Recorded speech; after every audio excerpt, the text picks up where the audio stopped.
Good evening, everyone and trustees. I welcome you to this regular meeting, and I call the meeting of May 26, 2021 to order. I am now going to ask Derek if he would play, and we can join with him in the singing of our national anthem.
Director, I would ask you, Acting Director, Secretary of the Board, Roger Richard, if you would take roll call, please. Thank you, Mr. Chair. I'm pleased to do roll call for this May 26, 2021 board meeting. Trustee Berry. Present. Trustee Cram. Present. Trustee Danaher. Present. Trustee Jacobs. Present. Vice Chair McPherson. Present. Chair McAllister.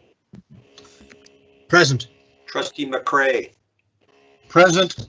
Trustee McDonald.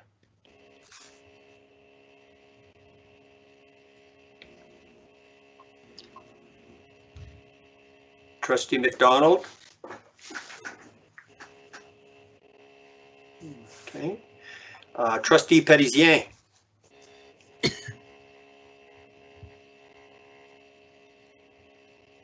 Okay. Trustee Petisien.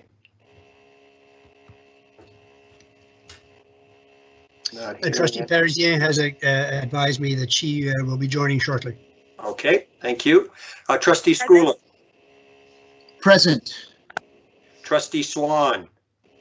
Present. Student Trustee Evans. Student Trustee Hughes. Okay. So, Mr. Chair, I think I did hear Trustee Petisien right at the last second come on, but I did not hear Trustee McDonald nor the two student trustees. I pass it back. So we have quorum. We do, Mr. Chair. Thank you very much. Item 501, consent agenda items. It's moved by Trustee Cram, seconded by Trustee Danaher, that the Upper Canada District School Board approve consent agenda items 502 to 503, May 26, 2021. Please cast your ballots online.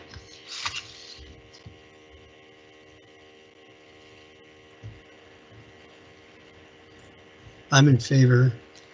McCray's in favor too. Thank you, trustees. Chair McAllister, that motion carries. Thank you. Swan's in favor. Thank you, Trustee Swan. Item 601. Are there any conflict of interest declarations?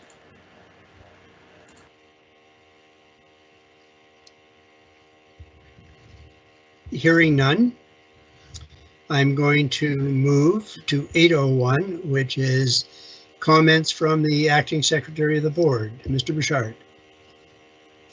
Thank you, Mr. Chair. Mr. Chair, I'm pleased to share 3 items from the Director with the Board and the public this evening. First, really good news. After receiving the latest Terry Fox results, the Terry Fox Foundation has informed the Upper Canada District School Board that its family of schools has reached the incredible fundraising milestone of $1.2 $1.5 million raised since inception of the Terry Fox Run in UCDSB. As trustees and the public will be aware, for some 40 years now, the Terry Fox Foundation has worked to achieve Terry's vision. That is a world without cancer. Terry Fox Runs are events that happen annually in early fall at UCDSB schools. Staff and students fundraise individually to raise money to support this initiative. With a focused goal and collaborative spirit of generosity and determination, UCDSB participates in the run annually. I'm also pleased, Mr. Chair, to share that our board has remained committed to reaching Ontario's accessibility target of all organizations being fully compliant by the year 2025. Our school teams are currently completing accessibility audit walkabouts in all of our schools to verify and validate where they are on the audit checklist. This is an important activity to complete even while students are not in the building, so that accessibility issues remain at the forefront and any concerns can be addressed appropriately. Mr. Chair, also a good news story for our board has been the recent announcement of several of our students being awarded scholarships as they move on to post-secondary education. Carleton Place High School student Annika Colhane has won the very prestigious Schulich Leadership Scholarship, making her the second UCDSB student to earn the award this year and a first in CPHS history. Up to 1,500 students from across Canada are nominated each year in hopes of being selected for one of the 100 available scholarships for individuals who wish to pursue their dreams and become global pioneers. Annika is off to McMaster University in Hamilton next year, where she will use her $100,000 scholarship to study chemical engineering. Chloe Headland, a grade 12 top academic student at Smith Falls District Collegiate Institute, has been accepted to play on the Harvard University women's rugby team in September 2021. Chloe plans to study finance and mathematics at the Ivy League school with a career goal to become an actuary. Although school rugby has been put on pause due to the current public health restrictions, it's interesting to note that Chloe continues to train at least 4 times a week on her own time to be in top physical shape for the start of her post-secondary rugby career. Afan Ali, a dedicated grade 12 student at St. Lawrence Secondary School, is a top student, active in his community, and his commitment to his studies and personal endeavors are getting noticed. Early last year, Afan was thrilled to learn that he was selected from thousands of students across the country to receive the Schulich Leader Scholarship, the most coveted science scholarship in Canada. The $80,000 scholarship will be put towards his schooling expenses at the University of Ottawa, where he recently accepted an offer to study mathematics and economics. Mr. Chair, these are 3 great examples of how learning is continuing during the pandemic. Students, teachers, and families are making the best of the conditions before us and having impressive outcomes both individually and academically. We know that many other students are doing the same, and we salute the hard work of all of our students and teachers and thank families for their continued support. And that ends the report, Mr. Chair. Thank you. Thank you very much, Mr. Richard, for this very good news, and I extend my and our congratulations to our students who have been so successful. This is wonderful news. We all need it, don't we? So I'm going to move to my comments. I have 5 points that I'd like to raise. The first one involves the minister's weekly call with chairs of boards in Ontario, and I have been participating in these since the onset. But there are a few points that the minister, or at least that were raised in the minister's call. The first one was that, obviously there's a great deal of chatter and information with regard to the rollout of vaccinations at schools for students aged 12 plus and their families. I'm not going to get into that because I will leave that to our staff and to our public health unit. Second issue was There were a number of questions with regard to the release of the grade 9 mathematics de-streamed curriculum. It has yet to be delivered, but the minister's comments were that it would be shortly. Thirdly, I asked the question to the minister with regard to the student transportation funding review, which is ongoing, and its release. I was informed by the minister that there's lots of data collection going on and more time is needed for a new model. And there is plenty of anticipation, etc. The second item I wanted to raise was Bill, Trustee or Vice Chair McPherson and I participated in the Thursday noon hour OPSPA PD session entitled Transitioning from the COVID-19 Experience. And this was a study conducted by OPSPA, and the object was to examine the recent discussion paper for engagement purposes. And here are a few items that were raised. One, the bricks and mortar schools are a safe place and a focus for belonging, which in this emergency are no longer available. And that is a concern. The second point was, from an inclusion and equity perspective, some students are being marginalized and disadvantaged by factors such as access to learning and the removal of supports otherwise available in person. Thirdly, the constant use of remote learning has created more creative, authentic solutions. Fourth, the research is just emerging, but is short on data and peer review on such topics as student achievement, mental health, well-being, and teaching strategies. Next, the teaching experienced a change in pace, the types of pedagogy permitted. There's lots of new territory, but as the pandemic wore on, teachers saw a reduced effect on students and student achievement. Learning conditions have worsened.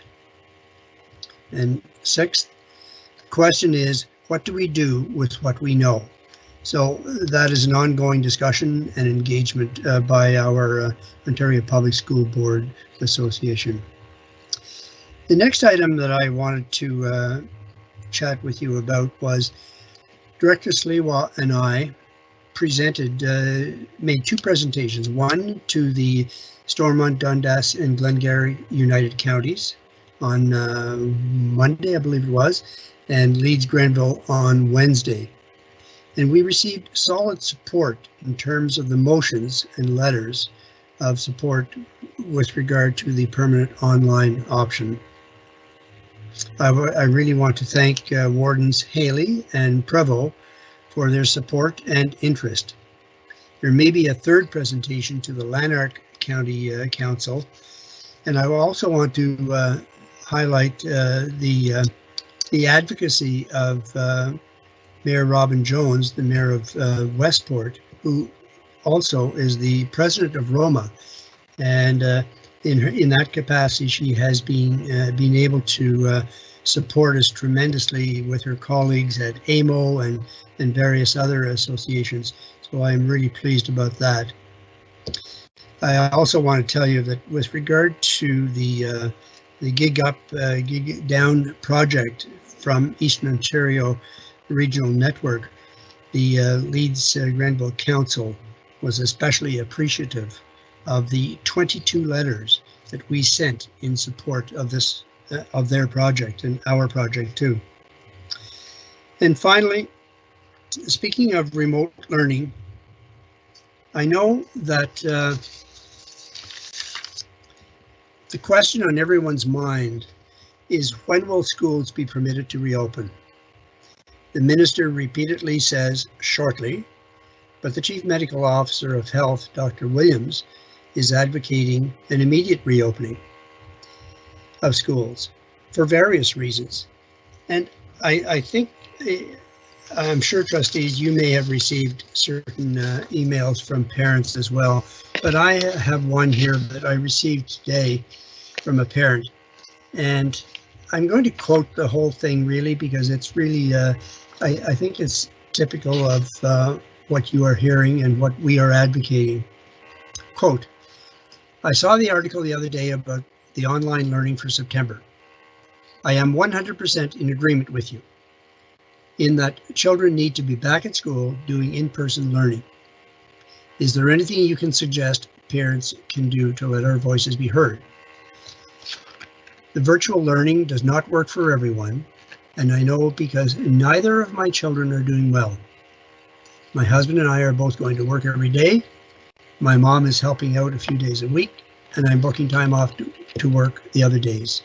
It's been a struggle to try and teach the kids and make sure they are getting all their work done. I see that both in my son and my daughter, and both are currently quite sad and quiet. I'm more worried about the mental health of the children rather than what they could be missing out educationally at this point. Any suggestions you have, I would love to hear so I can voice my opinion and encourage others to do the same. So that is why I have read this in my comments. Quiet and sad, isn't that the way I think too many young kids are feeling right now? I feel so much for these parents and our students. Minister, it is time to reclaim the balance of the school year and to return to a state of routine, normalcy, and the benefits that this will provide. That concludes my remarks, trustees. We are now going to move to Article 1001, which is the special recognition and farewell wishes to Superintendent Combs. And I'm very pleased to do this. And before I do, I'm going to ask Director Sleepwalk if he would like to say a few words. Well, thank you, Mr. Chair, and good evening, everybody. Thank you for the opportunity to speak on behalf of our colleague and friend, Dave Combs. Mr. Chair, members of the board will know that all the attributes that we admire in your favorite teacher, your kindest mentor, your best neighbor, your most trusted colleague are resident in Superintendent Combs. And as a model for including others, Dave is a leader of leaders. He values values. And his career as a teacher, vice principal, principal, and superintendent has been one where he's exercised those values, has made people feel welcome, students feel included, staff feeling engaged and invested, and team members feeling welcomed. His 3 decades of commitment to students, 2/3 of those with the Upper Canada District School Board, are significant and noteworthy. And so I understand why the board would make time this evening to honor Dave and to acknowledge his significant service to students and to communities in Eastern Ontario. Among Superintendent Combs' greatest commitment was an emphasis on leadership and leadership development rather than leadership fulfillment, which is sometimes one of the greatest risks that leaders engage in. And as members of the board know, Mr. Chair, we've experienced over a 60% turnover in school-based leadership due to retirements and leaves over the last 6 years. The system is quite stable. We've found tremendous people to backfill those vacancies and to come forward and to lead our schools. And I attribute that so much to the work of Superintendent Combs, and we owe him a debt of thanks in terms of his investment in so many things, but particularly in the area of leadership development in the Upper Canada District School Board. Dave, on behalf of the senior team, the colleagues who got to know you best and had the privilege of getting to work alongside of you, and myself included, I want to thank you for being the educator that we all aspire to be and the person that we can easily admire. And we hope that you enjoy the road ahead with great health and happiness and great times with your families, and knowing that you left the place that you spent 2/3 of your career in terrific shape. So thank you for your service and your dedication, Dave, and I'll turn this back over to the chair of the board. Thank you very much, Director Sleepwalk.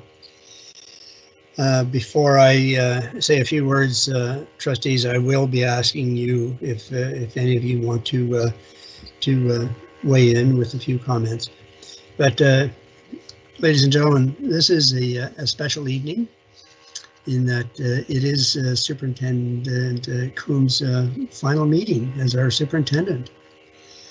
And Dave, as I've said in my in your goodbye booklet there that Lisa prepared, in my years as a newly elected trustee, you were my go-to person when dealing with difficult situations, especially those involving schools and parents and students and boundaries and whatever it was.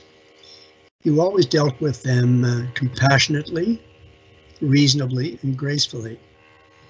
If you recall, you also were my principal at BCI during a successful occasional teacher stint for a period of 4 to 5 weeks. It was comforting to know that you were there.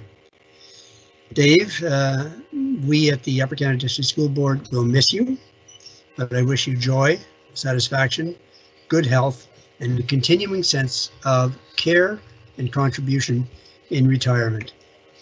Sincerely, and God bless. Trustees, is there anyone else who would like to weigh in?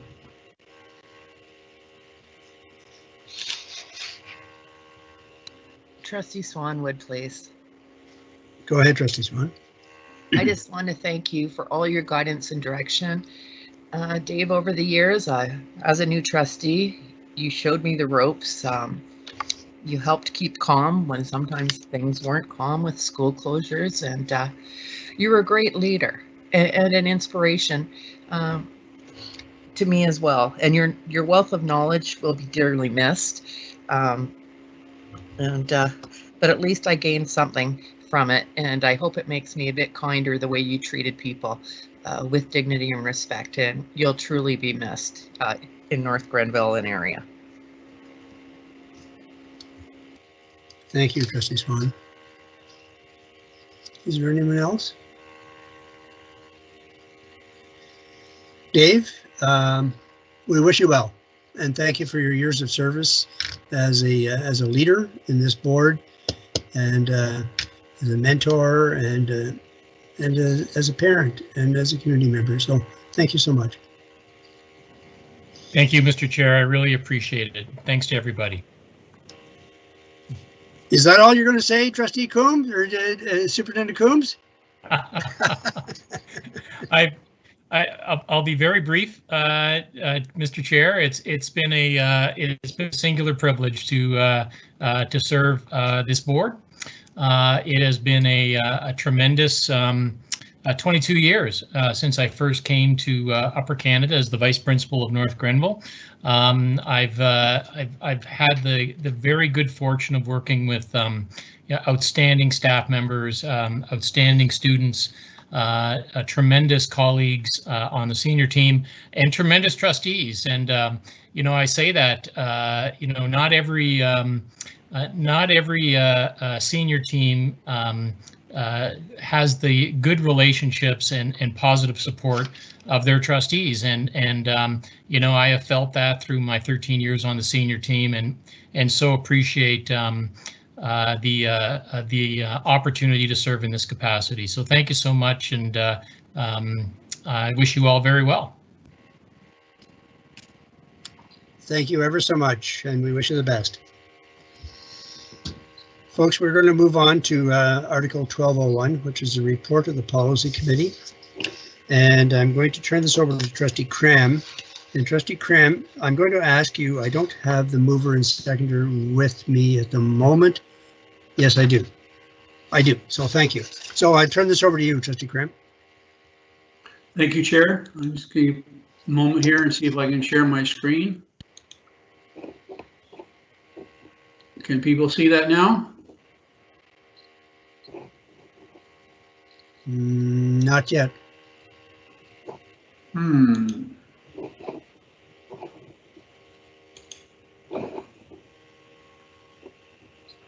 Okay, I seem to be getting some difficulty here.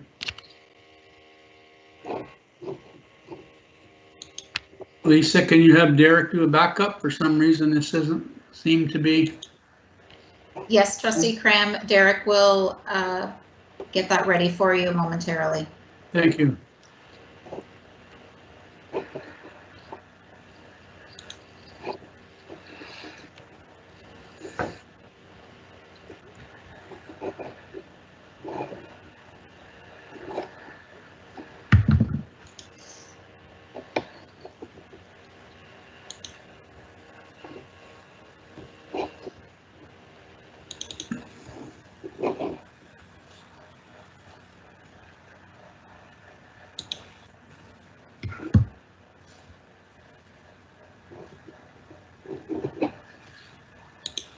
Shouldn't be long now, Trustee Cram. Thank you.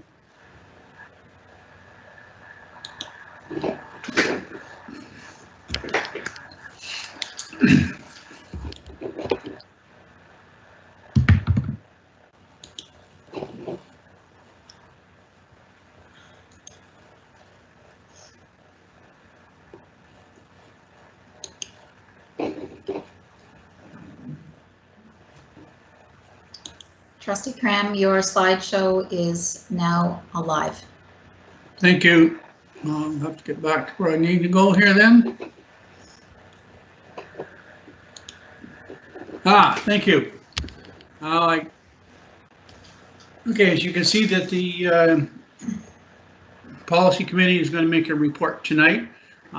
We certainly tried to follow our crew, see what's going on, and there are 5 reports coming, or 5 policies coming forward tonight. And Derek, maybe you could go to slide 2. The 5 policies are the Indigenous Student Voluntary Self-Identification, Policy 135, Policy 207, the Senior Admin Performance Management, Policy 235, Alcohol, Cannabis, and Restricted Substance Use, Policy 301, Appropriate Use of Technology, and Policy 402, Display of Flags. So if we go to the next slide, I think you will find you have 2 trustees who are moving and seconding it, Chair. Yes, thank you. I have motion number 1. It's moved by Trustee McDonald, seconded by Trustee Petitien, that the Upper Canada District School Board approve Policy 135, Indigenous Student Voluntary Self-Identification, as reviewed with revisions May 26, 2021. And Derek, could you just go to the next slide, please?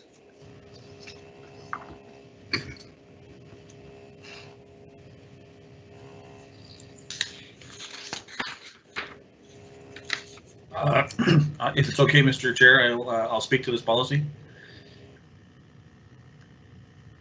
Please go ahead, Trustee McDonald. Thank you. So we reviewed the policy around Indigenous student voluntary self-identification. We ensured that we were compliant with other legislation. We did feel in paragraph 2 that we needed to add some wordage to highlight the fact that it is encouraged for the students and parents to voluntarily self-identify. So you'll see the words "and are encouraged" being added to this policy. Next slide, Derek.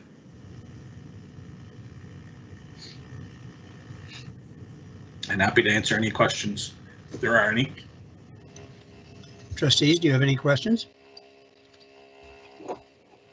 Hearing none, I would ask you to cast your ballot. I'm in favor, Lisa.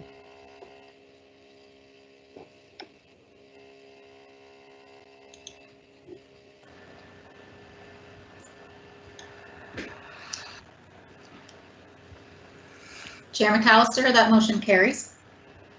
Thank you. Derek, move to the next slide. Thank you. Policy 207, and again, you have mover, and I will be the seconder, Chair. So it's moved by Trustee Petitien, seconded by Trustee Cram, that the Upper Canada District School Board approve Policy 207, Senior Administration Performance Management, as submitted May 26, 2021. A discussion, Trustee Petitien? Thank you. Through you, Chair, the Policy Committee met and discussed the current policy at hand, Policy 207, and after review, we had no recommendations for changes at this time, just the fact that we have reviewed it and it is still compliant. Next slide here. Are there any questions? Seeing, hearing none, I would ask you to please cast your ballot. I'm in favor. Thank you, Chair.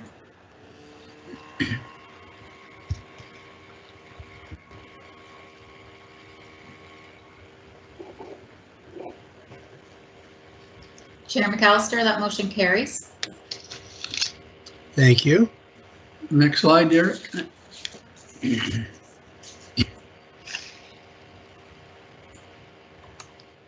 235, alcohol, cannabis, and restricted substance use.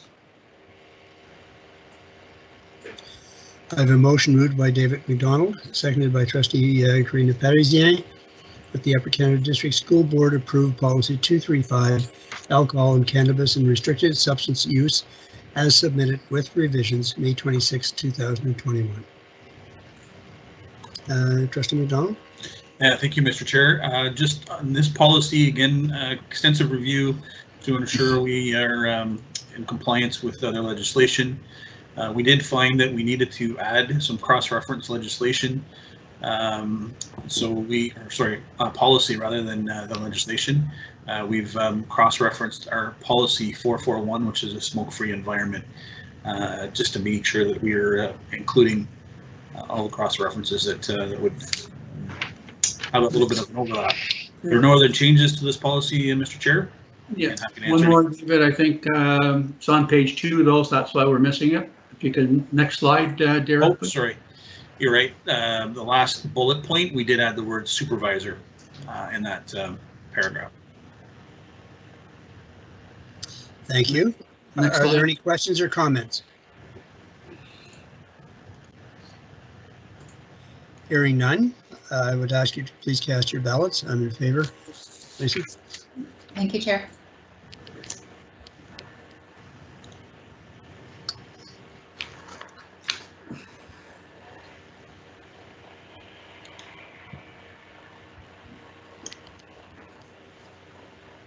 Chair McAllister, that motion carries. Thank you. Thank you. Thanks, Derek. Policy 301, this is the appropriate use of technology. It's moved by Trustee Parizien, seconded by Trustee Cram, that the Upper Canada District School Board approve Policy 301, appropriate use of technology as reviewed with revisions May 26, 2021. Trustee Parizien?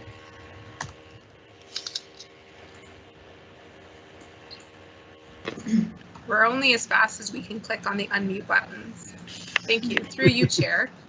The only changes that were made to this policy was, or I don't even think it was a change. My slide is different than the slide in front of you. However, if there was any reference to the words social media, it was replaced by the use of technology. However, otherwise the policy remains as such. It hadn't been that long since we had last reviewed it as well. And there is currently no changes being set forth in this policy. Yeah. So basically, I think we're eliminating the that terminology, formerly social media, correct? That's what I have in my notes, yes. Are there any questions or comments? Hearing none, I would ask you to please cast your ballot. I'm in favor.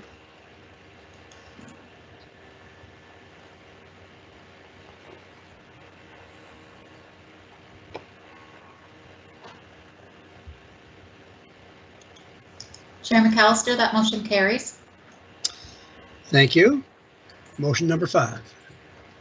The last motion is on the display of flags, policy 402. We invited or added one cross-reference up at the top, which is the Special Recognition Days policy 455. That will be coming forward to the board next Wednesday, I believe, at our first meeting in June. So we look forward to seeing that. I don't think there's a lot of changes to it either, but it will be there. The one thing we did add in the policy itself was a paragraph that in yellow that you can see in the middle, among some discussions as to whether we should be putting this in the procedure or whether we should be putting it in the policy. I think we'll find that both of us, the committee decided that it was probably best to be both in both places. And it just allows a little bit of flexibility to allow other forms of requests to be displayed at the board office under various, and board schools under various circumstances. And it just gives the flexibility to the director to go ahead and do that.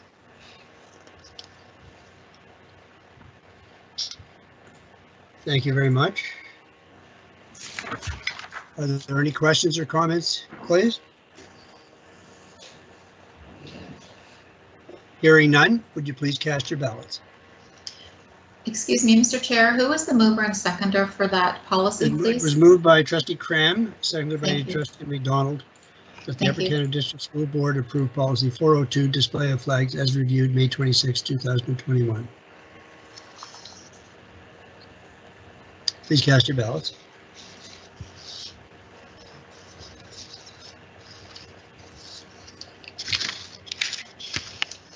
Chair McAllister, that motion carries. And Chair, that concludes the report of the policy committee for today, and we will be bringing 5 more policies forward next week, and that will conclude our 2-year review of all of our policies. Wow. I want to thank you, Trustee Cram, as chair of this committee, as well as Trustee Petitzier and Trustee McDonald for your work, as well as the advice provided by Director Sleepwalk. So thank you very much. We are now going to move to 1201, which is the report of the Special Education Advisory Committee, and I'll turn this over to Vice Chair McPherson.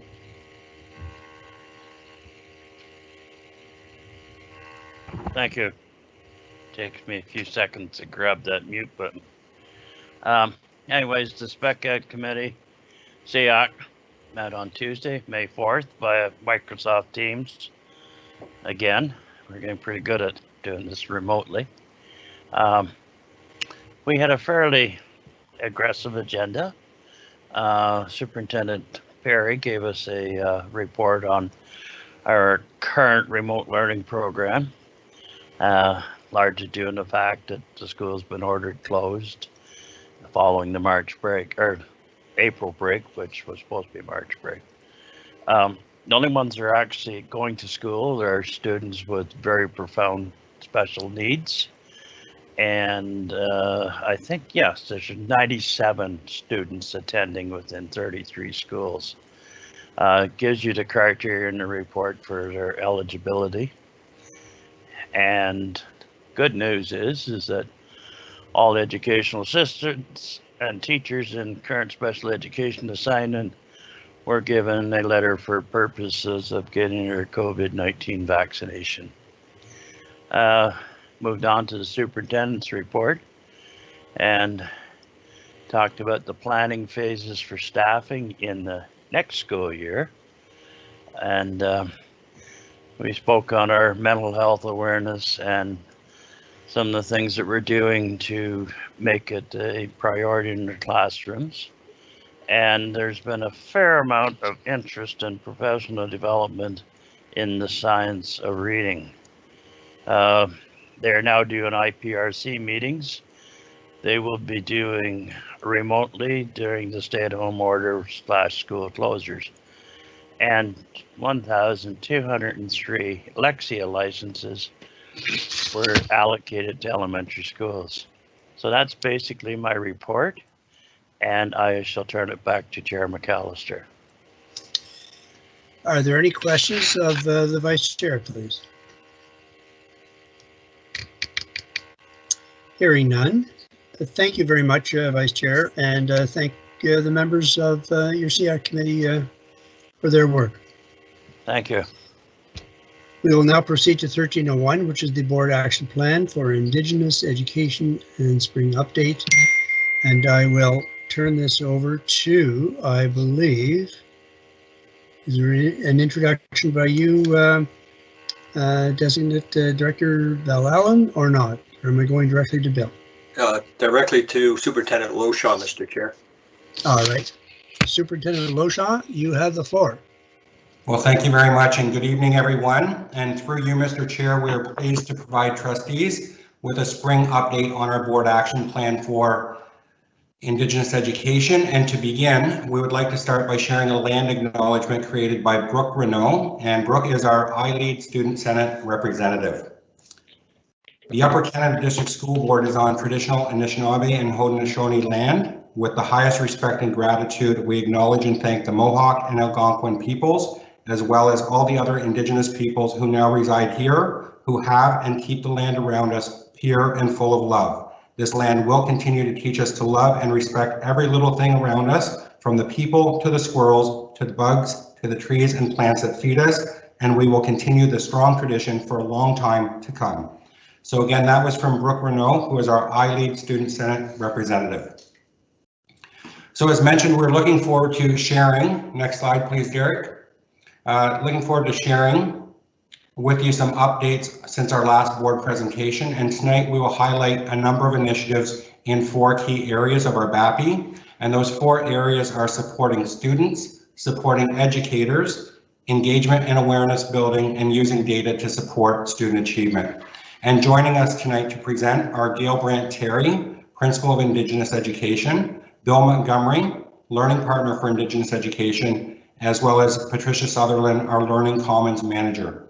And to begin our presentation, we'd like to start with a brief video of sharing some of the ways that we support our students. And I would ask Derek to tee up the video, please. Thank you.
Thanks, Derek. Can you go to the next slide, please? Fisher Horn is a grade 10 student from Perth District High School who created this very incredible video. He's a really talented Indigenous youth leader. Our iLead days this year have been virtual.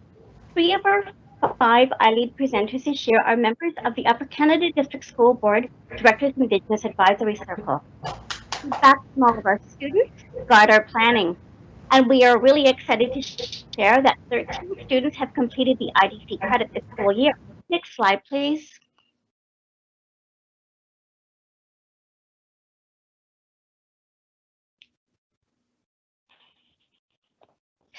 Since May 2019, we have received ministry funding for an Indigenous graduation coach located at CCVS. The Indigenous graduation coach provides supports during the school year and during summer semester. During the school year, Julie Jacobs, who you see here, supports all Indigenous students at CCVS. During summer semester, this support is provided to all UCDSB Indigenous students enrolled in courses and credit recovery. Next slide, please. As shared in our earlier video, this July we will be running an Indigenous teaching virtual camp for Indigenous grade 8 students to support their transitions into grade 9. This will connect them to the Indigenous program team as well as bring awareness to our iLead program. Students will be supported by an Indigenous grad coach, an Indigenous learning partner, and a cultural advisor at each session. Next slide, please. Our second area of focus is supporting educators. We continued offering our Indigenous Collaborative Inquiry this year with supporting our grade 5-6 classes that participating in honoring relationships gatherings as its focus, though other schools were welcomed and did join us. We gathered 8 times virtually between November and May with 16 classrooms representing 10 schools.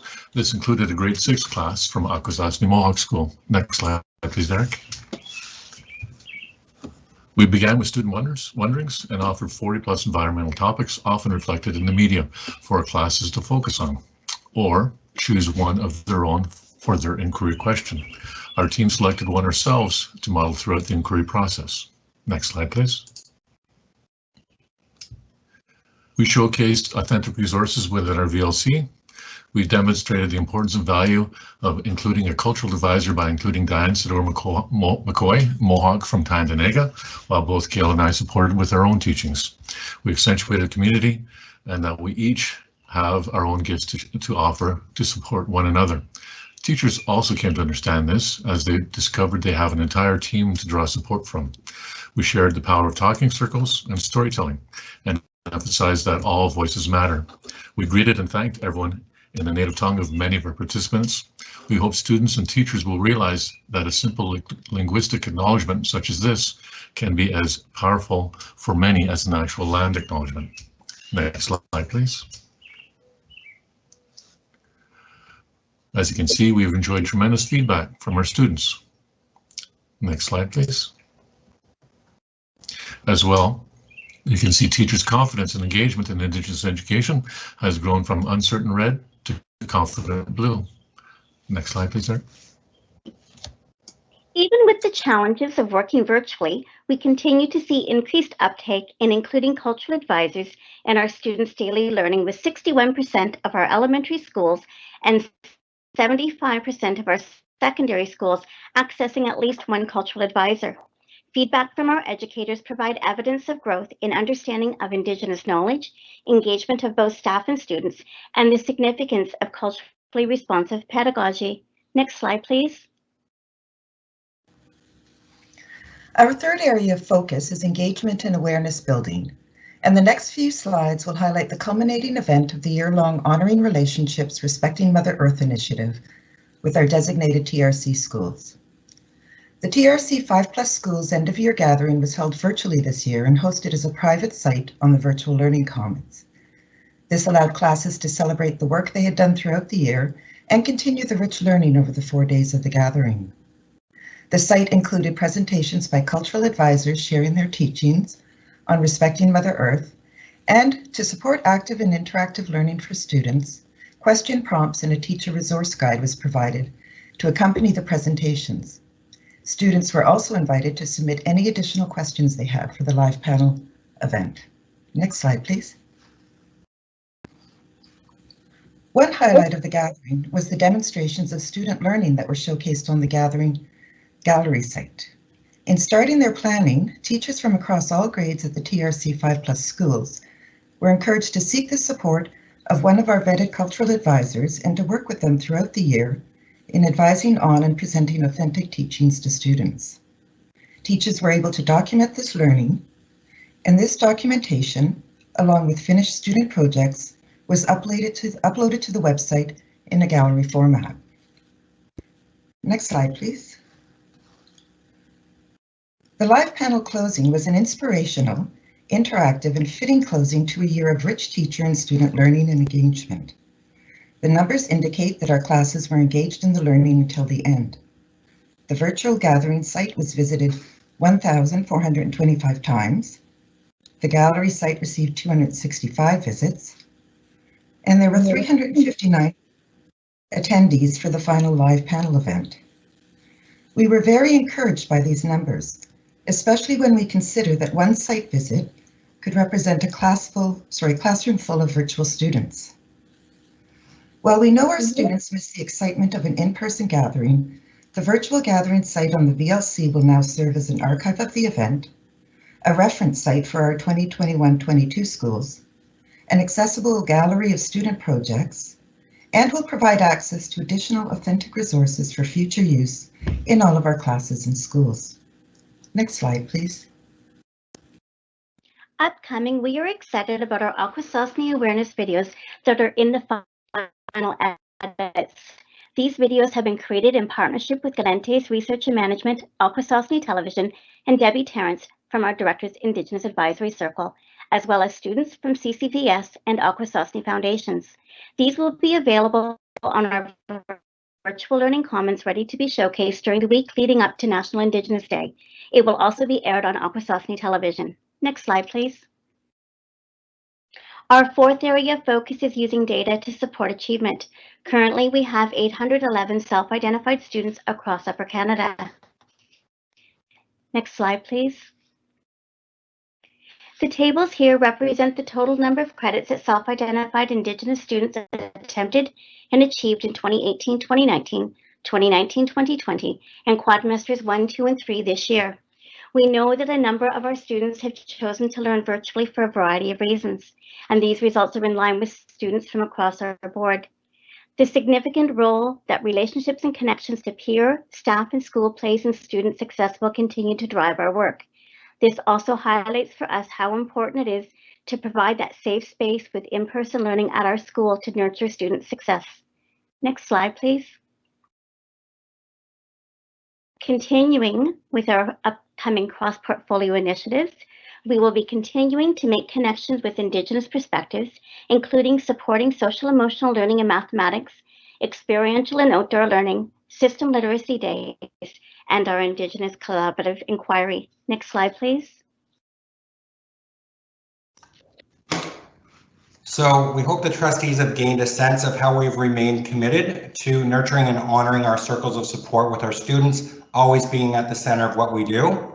Positive and trusting relationships are key to the work that we do. And on that note, I would like to take a moment before finishing the presentation to publicly thank Principal Gail Brandt-Terry for the way in which she has placed relationships at the forefront of her work. So as our trustees are aware, Principal Brandt-Terry is retiring this year, and I would just like to say that she's had a tremendous impact in her role as Principal of Indigenous Education. We are very grateful for her leadership and support of students and educators over the last 3 years. Gail has been instrumental in helping to provide relevant learning opportunities for Indigenous students, and she has helped to increase knowledge and awareness of all students about Indigenous histories, cultures, and perspectives. As well, I would like to assure trustees that we have a sound transition plan in place as Gail prepares for retirement and as we welcome Principal Kelty Grant to her new role as Principal of Indigenous Education beginning in September. So this concludes our update, our spring update on the board action plan for Indigenous Education, and we'd be pleased to answer any questions that trustees may have. Thank you. Thank you very much. Trustees, do you have any questions on this presentation?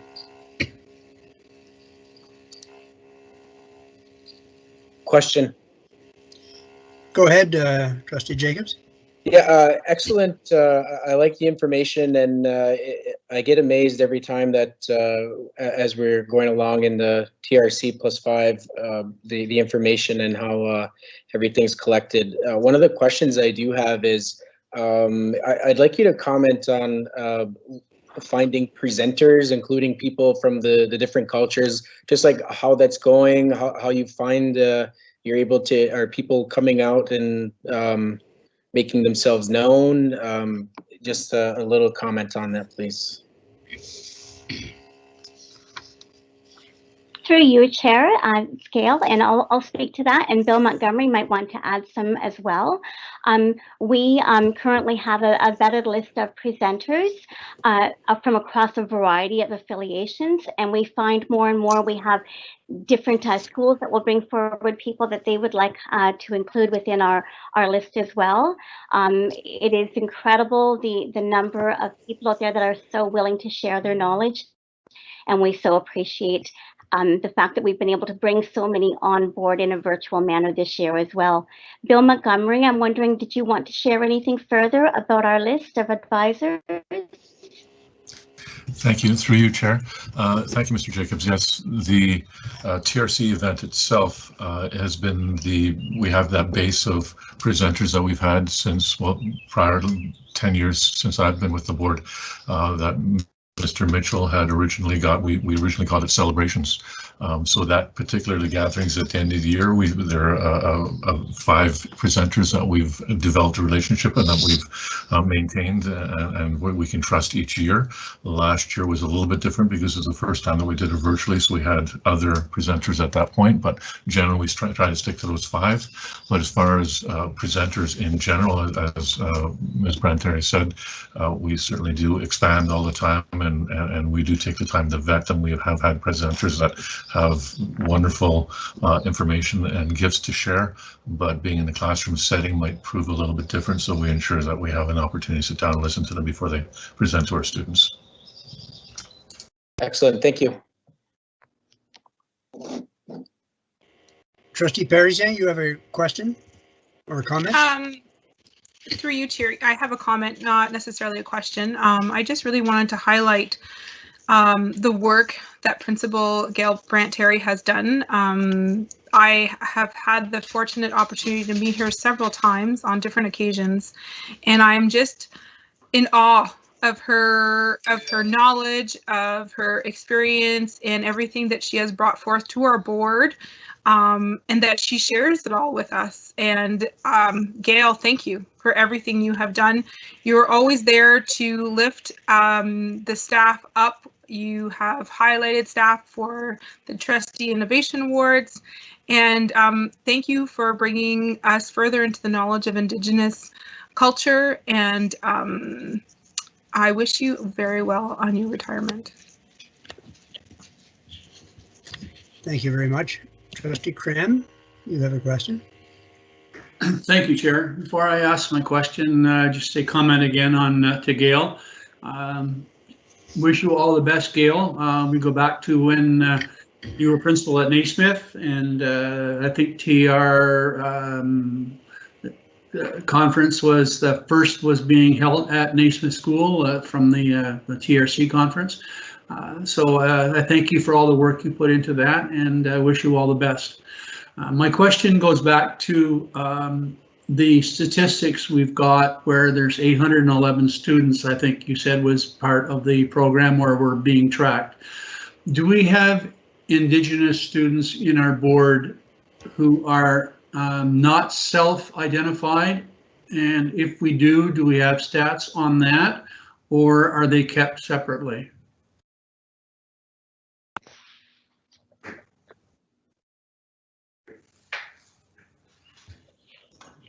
Through you, Mr. Chair, I will attempt to answer that question, and perhaps Gail or Bill will add comment as well. It's my understanding, through you, Mr. Chair, that we would only have statistics of those students who have self-identified. Okay. Through you, Chair. Oh, sorry. Go ahead, Bill. I apologize. Through you, Chair, we know statistics have shown that we've seen that the overall population of Ontario, I believe, if I'm not mistaken, is 2%. So we are getting close to that within our board. The work that we've been able to do is making our students feel more comfortable about self-identifying, and the biggest being Gail and myself being a prime example of that. As you learn about your culture, and you are not expected to know everything about your family, and it's a safe place to explore that with your peers. More and more of our students are joining, and that's what we're finding, and we're trying to really delve into the younger grade levels as well.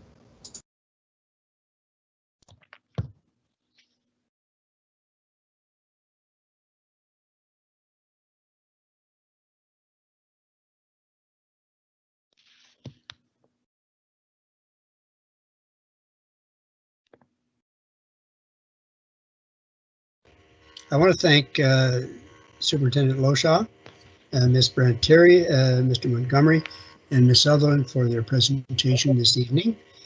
And I would like to comment that, you have engaged so many Indigenous students, but more importantly, you have raised awareness and knowledge amongst our non-Indigenous students. And, our Truth and Reconciliation +5, +6, +7, +8 can only be helpful, and I look forward to them. This was a beautiful presentation, and I thank you for it. And before we move on, I do want to express my congratulations, I guess, to Gail Brant-Terry on her retirement. You will be missed. And I have seen Gail in action at the Trustee Innovation Award presentations, the iLead Eagle's Nest competitions, and whatnot. And I'll tell you, she is a force to be reckoned with. And Gail, we will certainly miss you, and thank you for your service.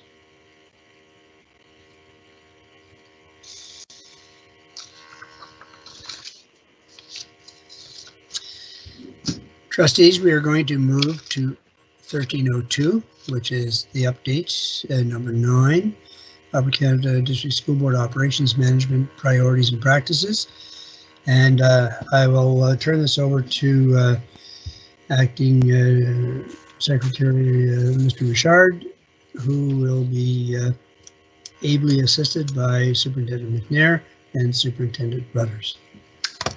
Thank you, Mr. Chair. I'll just take but a minute to put the report into context for the trustees. With the onset of the coronavirus or COVID-19 public health crisis, trustees will recall that the board requested that staff bring a report to the board monthly outlining operational practices and priorities for the school district in light of the public health crisis. So this evening, Mr. Chair, Superintendent McNair will be providing trustees with an update with respect to vaccination for youth aged 12 to 17, and then an overview of secondary graduations for 2021. And then Superintendent Rudders will follow, providing trustees with an update with respect to UCDSB educational programming for 21-22. I'm sure you're very interested. And so with that, Mr. Chair, I'd ask Superintendent McNair to provide the trustees with her updates now, followed by Superintendent Rudders. Thank you. Through you, Chair. Good evening, trustees, and thank you for having me this evening. I'm pleased to bring forward a couple updates on behalf of the operations side of our board. The first update I wanted to provide for you this evening is an update based on information shared recently from the Ministry of Health in partnership with the Ministry of Education, where they have announced the vaccine rollout for youth aged 12 to 17. So since the onset of this announcement, Upper Canada staff have been working in partnership with Lanark, Leeds and Grenville Health Unit and Eastern Ontario Health Unit to provide data based on the number of students that fit this age range that would be requiring vaccination. You would like to note that this vaccination will occur specifically, they have designated 2 weeks for our students to receive this vaccination in the month of June, and it would be the weeks of June 14th and the weeks of June 21st. This would not only be vaccination for our youth, but any members of a youth's family that have not had the opportunity to be vaccinated as of yet. So both health units will ensure that their clinics are coordinated in that manner to support other members of the family, parents, etc., or older students over the age of 18 that have not had the opportunity to be vaccinated. These clinics will occur in the communities that already exist. So for example, within EOHU or Lanark, Leeds and Grenville, they have established community clinics, and they will designate time at those community clinics for our students during those 2 weeks. Both health units have also assured us that they have mobile clinics, and that if need be, and the request is made by families, that there would be need for a mobile clinic in a specific area, then the health units are willing to work with the board and the families to provide that accessibility. We also received information from both of our health units just today that they have a letter that they'll be providing us tomorrow that we can send out on their behalf to all of our families, which provides the information about booking appointments and specifically targeted to the 2 weeks in June. So I guess it's important to note that it is a Pfizer vaccine that is being offered to these students, and that it is important that this student is the age of 12 before the student is able to receive the vaccination. The second topic I'd like to share with you this evening is to provide a bit of an update to you in terms of secondary graduations. And I anticipate many of you trustees have been hearing from your secondary school principals about their plans for secondary graduation. So as you will know from the report to the board, we worked with a focus group of experienced principals and of course our public health partners to come up with a number of parameters that each of our schools would be able to reference when they're planning to celebrate the graduates of 2021. This year's graduation ceremonies will all have a virtual component. So we will ensure that all of our high school graduations have a virtual component.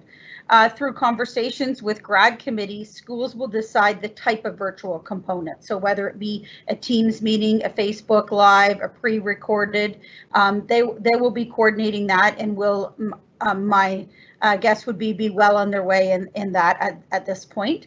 Our schools will be reaching out to you, our trustees, to ask for your support in including a message into the virtual ceremony, and you would have the choice of providing a written message for the school principal to read on your behalf. If they're doing a live event, you may possibly want to speak at that live event, or you might want to do a self-directed video to share with the principal for inclusion in the virtual ceremony. So at this year, we will ensure that our grads receive their diploma. We will ensure that our grads receive any awards, bursaries, or scholarships that may be available at the time of their ceremony. And of course, an additional graduation gift. And this would occur in one of two ways. So schools would be deciding if they were going to do a drive-through event where they would schedule families to come to the school, and they would do a drive-through and provide these items to the grads, or they might do a delivery to the graduate's home. So that would be the information that principals would be sharing at this time with their families and grads, so they were aware of that planning.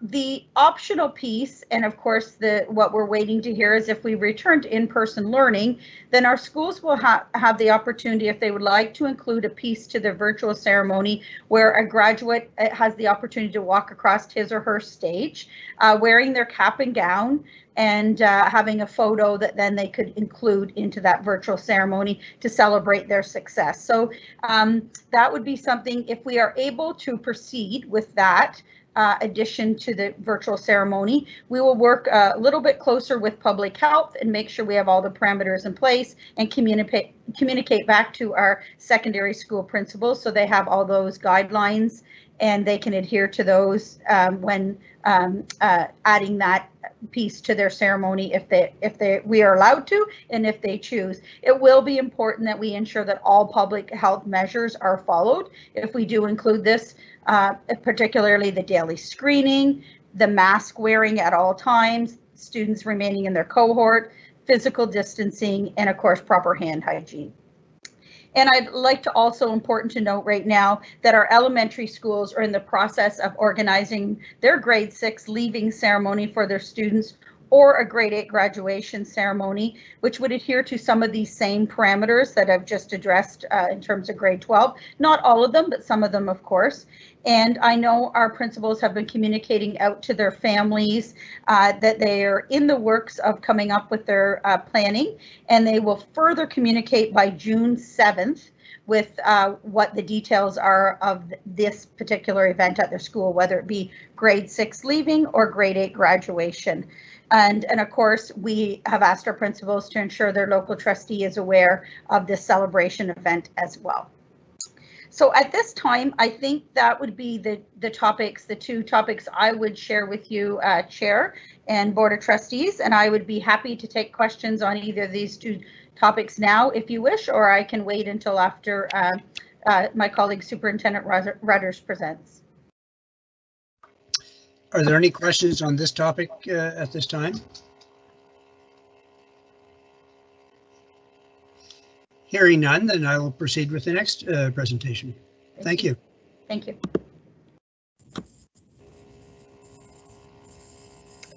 Good evening, Chair McAllister, can you hear me? Yes, I can. Great, thanks. So it's my pleasure to share an update on educational programming for next year here in the Upper Canada Board. And as you're aware, the Ministry of Education provided all school boards with some initial guidance to inform our preparations for next year. And the Ministry has indicated to this point in time that school boards should plan for a regular school year with students returning to in-person learning. That school boards will continue to be required to offer remote learning options that are consistent with what's outlined in PPM 164 for those families who may require this for a brief time as a result of COVID-19. And that we should continue to plan for cohorting of students to limit those contacts as we begin the 21-22 school year. So at the board meeting on March 24th, trustees received a report that indicated that in order for us to align to this guidance, that we would begin the school year with a regular school day routine with cohorting of students to reduce those contacts, and that we would ensure that remote learning opportunities continued to be available to our students. And as such, our elementary students will be part of a single cohort, and secondary students will attend in the quadmester model, which means 2 courses per quadmester for at least the first half of the school year next year. So our program delivery model for 21-22 has really been summarized into 3 fact sheets, which are included as attachments to this agenda item tonight. And of course, these fact sheets cover our elementary programming, our secondary programming, and a UCDSB secondary remote self-study program as well.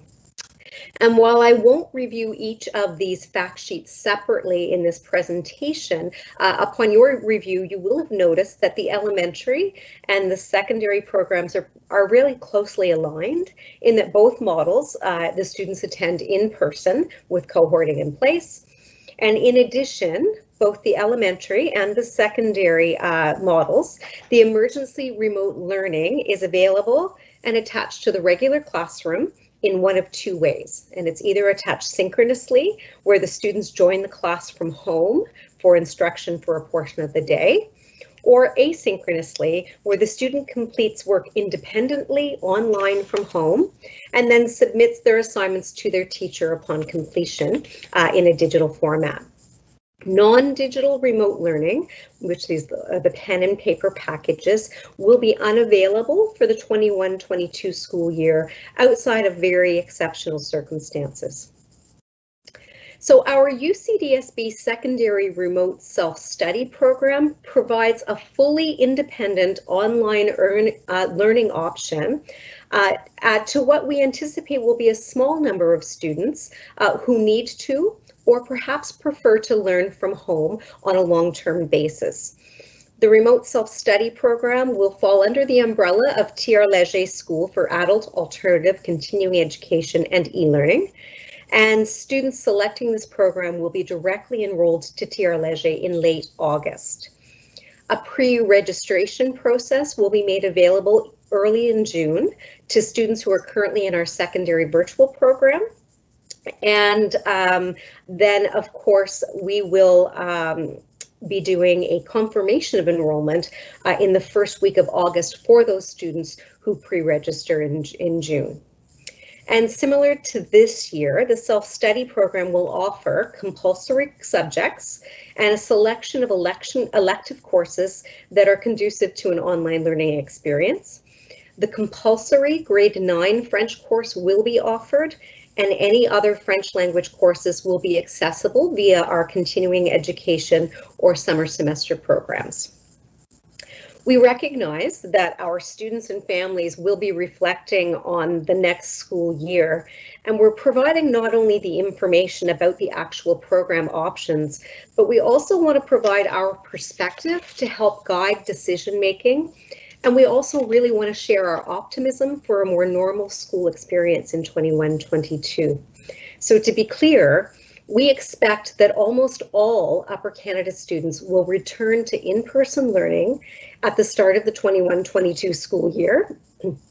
Digital remote learning options are being made available in an abundance of caution and under the direction of the Ministry of Education. We believe that few families, if any, will require that emergency remote learning due to COVID-19 health concerns for a period of time. The secondary self-study program will serve a limited number of secondary students who are unable to return to in-person learning or who happen to desire that option. As I'm sure you are feeling as well, vaccinations are proceeding much more quickly than we first thought. And you heard Superintendent McNair share tonight that our educators, but our students over 12 years of age are now eligible for vaccines and are booking them actively. And so we're really encouraged and we're confident that we will see the majority of people, if not all, who attend our schools, staff and students, having had the opportunity to be fully vaccinated by the fall. And we know this, we know that our students are most successful when they're attending school in person every day. And that's true for the vast majority of our students. And so we encourage all of our students to return to in-person learning in September.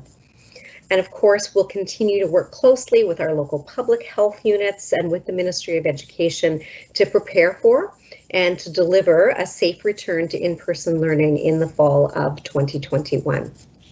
And so this really concludes my update, and I would be happy to answer any questions that you may have at this time. Thank you, Superintendent Rudders. Trustees, the floor is open for discussion. I have a question, Chair. Go ahead, Trustee Cram. Thank you for the presentation, Superintendent Rudders.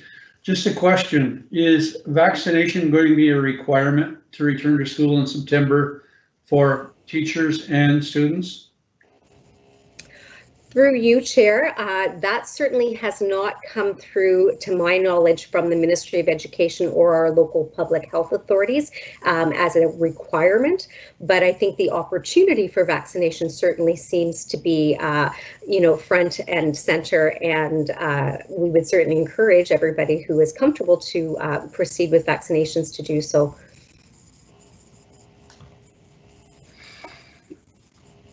Should that be pursued through the Public Health Department? Through you, Chair, it's certainly a question that we can ask of our public health partners, both Leeds and Lanark and in the Eastern Ontario Health Unit, and Superintendent McNair has regular contact with them, and so that's certainly something we can take away from this evening. I'm basing that question based on the fact that most people or all people will have an opportunity to have at least had their first vaccine by the end of August. And that's where the assumption that everybody seems to be going by. So that's why my question was based on that. I'm not certain we need to have everybody with their second one, but people with their first one certainly would help. Through you, Chair, if I can follow up for a minute. I would be happy to consult back with our public health partners at both health units to see if they have received any information on that requirement. I also was remiss to mention that the expectation is the age group of 12 to 17 will actually receive their second dose near the end of August before they return to school. So there's the 2 dedicated weeks, as I mentioned, in June, and there'll be 2, sorry, I don't know if it's 2 weeks or not, but there'll be time dedicated at the end of August for that same age group of 12 to 17 to actually receive their second vaccination.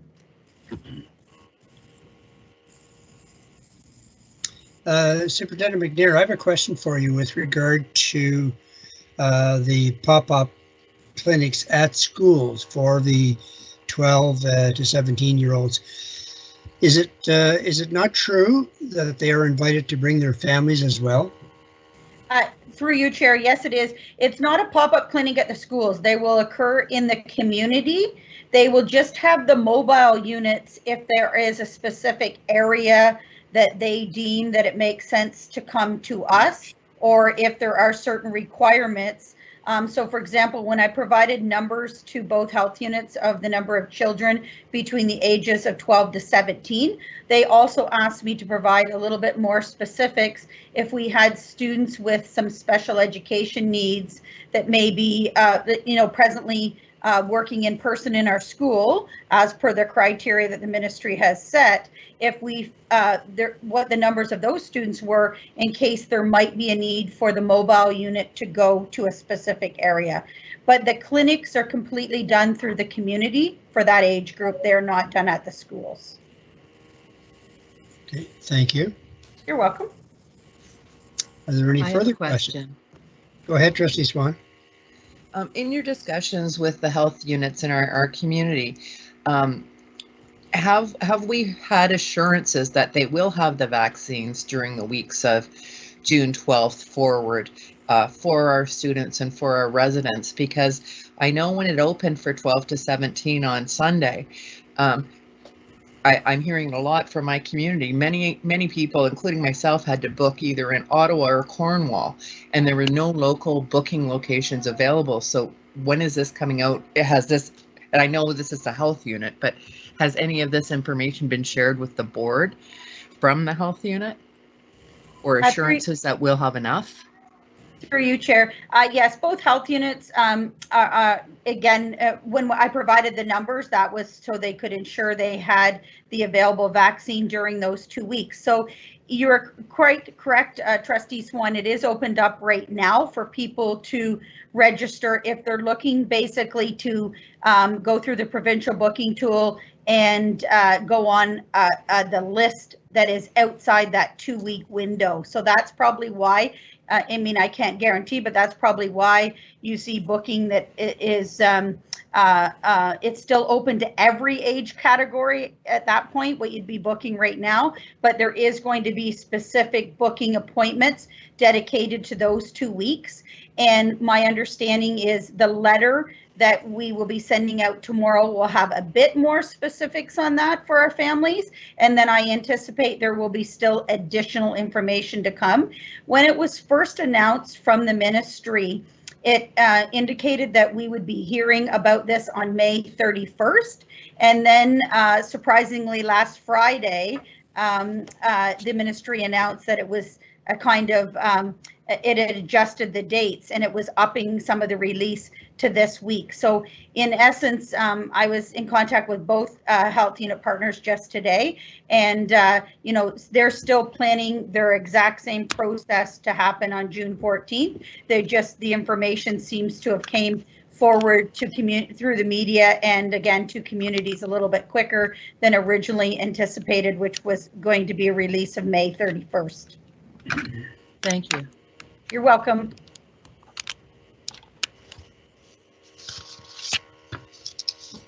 Are there any further questions? Hearing none, Superintendent Rudders and McNair, I really appreciate your presentation, and I hope on behalf of all our parents and our students that we can get back to as normal as possible sooner than later. Absolutely. Thank you so much. We are now going to move to article item 1303, which is the preliminary draft budget. And I am now going to turn this over to Executive Superintendent of Business, Mr. Hobbs. Thank you, Mr. Chair. Just to do the normal sound check, can you hear me and see my opening slide? I do. Okay. Well, thank you very much, Mr. Chair, and it's my pleasure to bring you Chapter 3 in our ongoing progression towards presenting trustees a budget that they can vote on for the upcoming year. So this, the intent of this presentation really is, as you know, the GSNs were announced on May 4th. The team in finance, Michael and Diana and their squad got to work right away trying to digest what the impact would be to our organization. And at our last meeting, or at the trustees' last meeting, I'm sorry, on the 12th, I believe, of May, we presented a really qualitative outlook. And so tonight, the intention is not to present a budget that's votable, if you will, but really more to give you a more quantitative, broad brush look at what the overall results look like they're going to be for the board. And then that would be a precursor to us at our next meeting next week, bringing forward a full-blown budget for trustees' consideration. So just to set the table for you this evening, the intention tonight is really to walk through the process to date, give you a little bit about the strategic context that we see informing our thoughts around the budget. I give you, again, the preliminary overview, some of those more quantitative look at what we see the results being for next year, and then a recap of the next steps that are going to get us to a budget for the trustees to deliberate on and potentially vote on. So just a recap of the process to date. So you know this slide, of course, and you know, really we're down in the red, not to predispose the results for 21-22, but we really are in the throes of planning for next year. And as trustees know from our last several months of discussion around the budget cycle, in fact, you know, a lot of the planning, including the staffing processes that drive many of our expenses, or the vast majority of our expenses, have already been in play for a number of months now. And really what we're getting to between the announcement of the GSN and the deadline for getting our forms into the Ministry of Education on June 30th is a scramble to put that into a format that is a budget the trustees will be comfortable passing as a reflection of the overall operations of the board for the upcoming year. At the same time, though, as you know, we're in the middle of a fiscal year, the 2021 fiscal year, and you know, going up to that blue bar again at the top. The team is also at the same time hard at work on forecasting how things are going to end for this fiscal year. And we'll be bringing back a report on that at the second meeting in June, I believe, financial forecast number 3. So lots of activity going on in the finance department, and super fortunate to have those few professionals in the organization that are dedicated towards monitoring and planning the finances. So just a little bit about the proposed timeline. So on April 28th, again, we brought you an outlook, which was really the crystal ball, where we were trying to pre-GSN announcement, trying to look out and see what, based on the intelligence we've been able to gather to date on some of the early guidance that we've received from the Ministry of Education, a little bit of imagining what the world would look like in September. We gave you a bit of a budget outlook with some numbers. Again, on May 12th, brought to you GSN highlights, which is really qualitative in nature. So describing what we saw as the changes. And again, there weren't a bunch of changes, but really the tone is a stable GSN.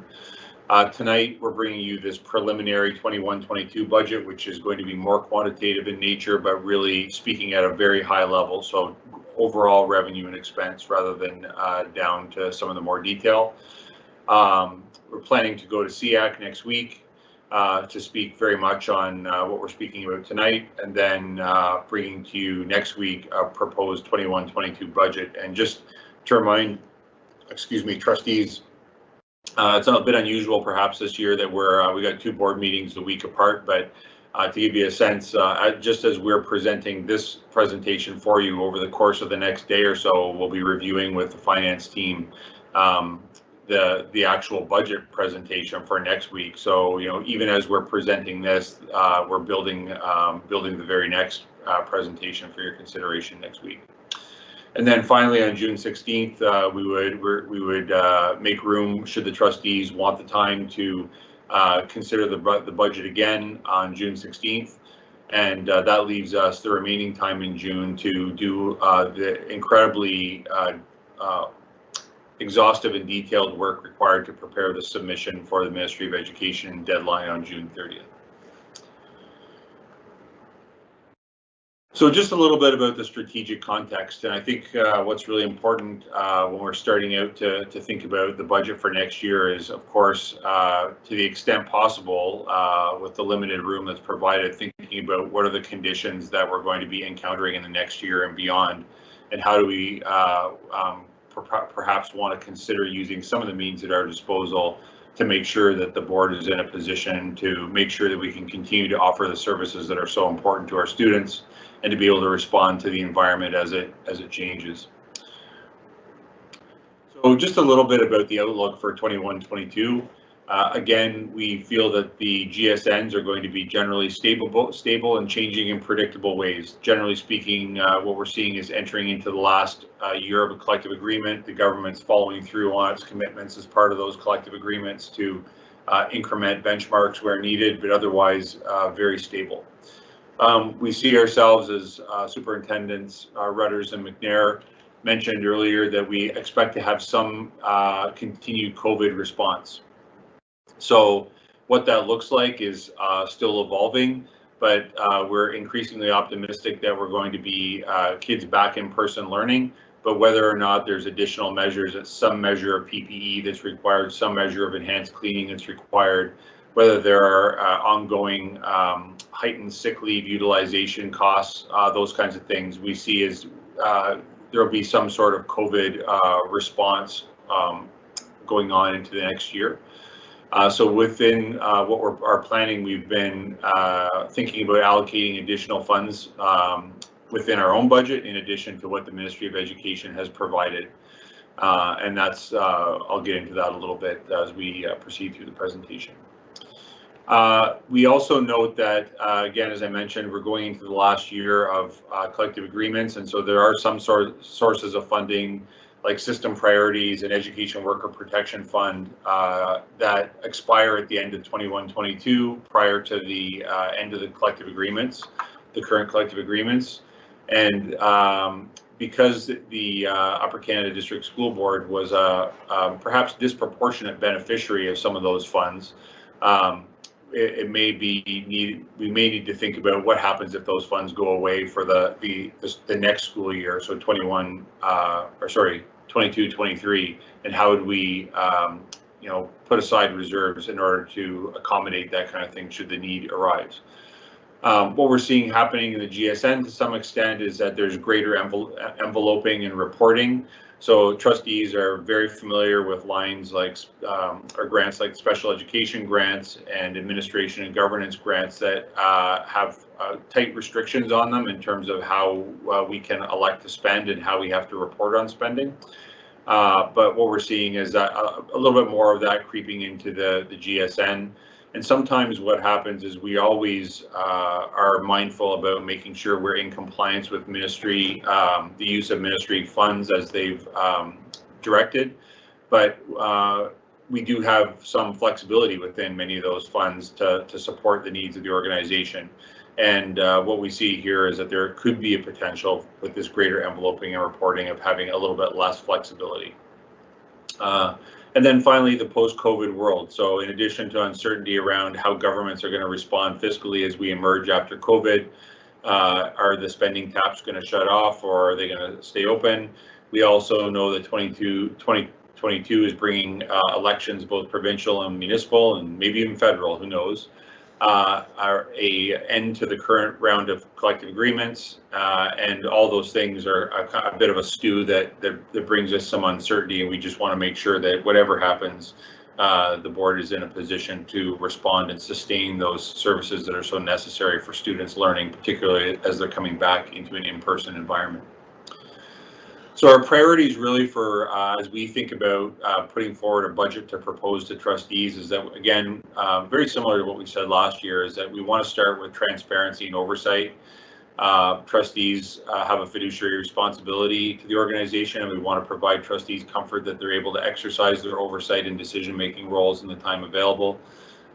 We want to make sure that we are compliant. So the Ministry of Education is quite prescriptive in terms of how we are to be compliant with their requirements, both on a micro level in terms of how we use funds, but on a macro level in terms of the strict definition of compliance. As trustees know, typically in a typical year, we would not be permitted to propose a budget deficit that exceeds 1% of our total operating revenue.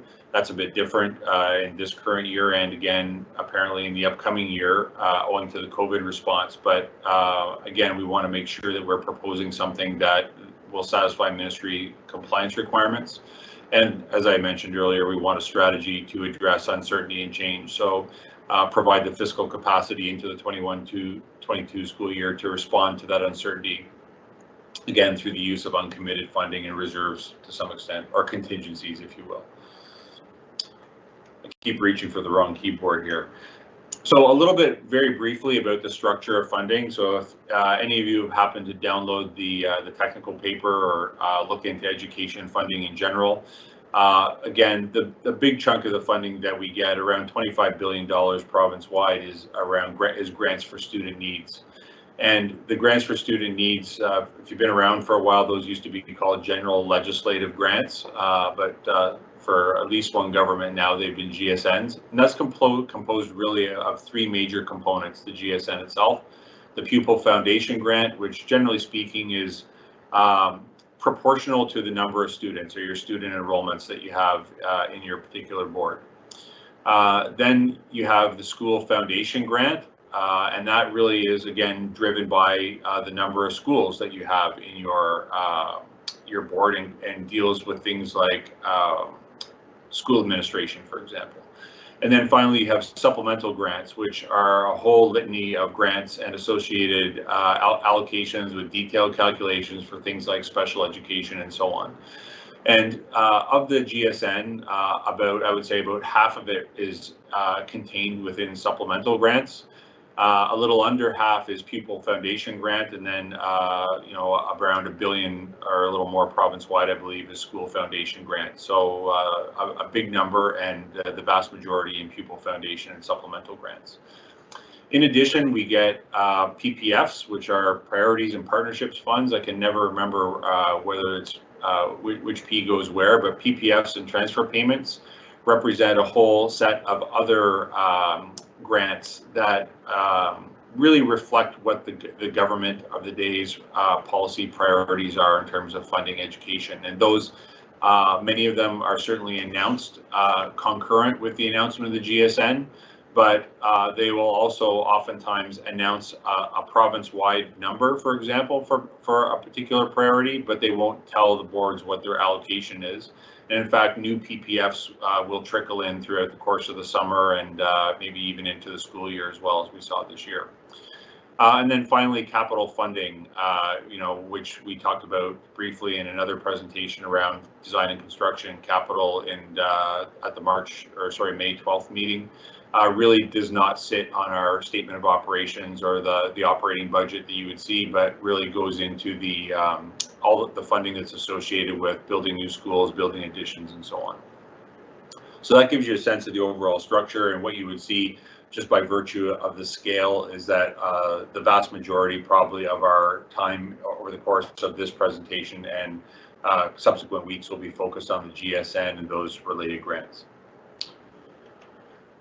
So getting into the numbers a little bit, the 21-22 preliminary budget forecast. And again, what happens is in the general sequence of things is that the Ministry of Education announces the GSN, and then our team has to get to work on calculating what that means for our board in terms of revenue and expense, of course. And the team is really the first cut at it is kind of like peeling the onion, where you work from the outside in. So really, we're at the outermost layer of the onion, if you will, right now, where we're looking at the calculations around broad brush revenue and expense, and then next week we'll be in a position to present more detail on both categories.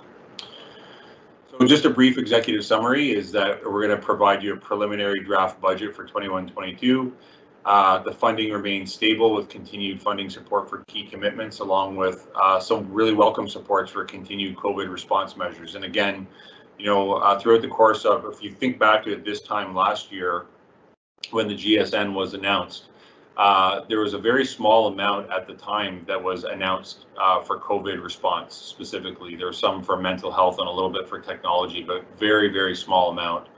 And we were, I think everyone was rightly alarmed. And then, of course, over the course of the summer and then into the fall and beyond, the taps really opened up. And, early signals were that those supports weren't going to be there for the 21-22 year, but we're really grateful that the Ministry of Education and the Government of Ontario have sustained some of those key commitments that are going to allow us to start up the school year with some confidence. So the key features of the preliminary draft budget, we see, based on the calculations, revenues of $382.9 million in total expenses of $382.5 million, which leaves us with a projected year-end surplus for 21-22 of $0.4 million or $400,000. And again, as I said earlier, Michael Law and Diana Kingston and their teams are, as we speak, working through drilling down into this and pulling together the presentation, which will give the details. So, as always, all figures, are pending further validation and analysis. But I think if you look back over the course of the last few presentations and the team's forecasts, even when they had literally no information about the GSN, you should hopefully draw confidence from the fact that things have been fairly consistent. So the preliminary overall revenue and expense draft would be that, and what we're showing you here is in columns A, B, and C particularly. We wanted to show you last year on July 15th, the original 2020-21 budget was revenue of $376.2 million, total expenses for compliance of $376 million, and the resulting budget, which trustees passed at that time, forecasted a $200,000 surplus for the 2020-21 school year.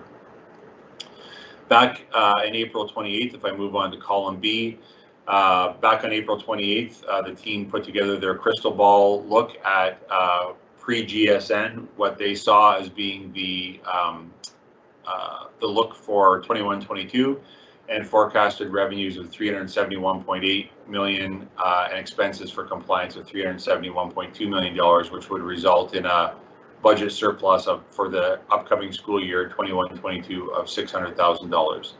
And now post GSN, having had the opportunity to start to digest the GSN and the details, the revenue calculations that we're putting up now are $382.9 million for 21-22, total expenses for compliance of $382.5 million, which if realized would lead to a surplus of $400,000 for 21-22. So that's at the broad strokes what the budget for 21-22 would look like that we are intending to propose for next week. And so what I'd like to do now is unpack that a little bit for you. And of course, it's working with accountants. There's always an asterisk subject to further validation and analysis, of course. So what are the main contributors to the difference between the 2020-21 original budget and the draft budget that we're putting forward so far?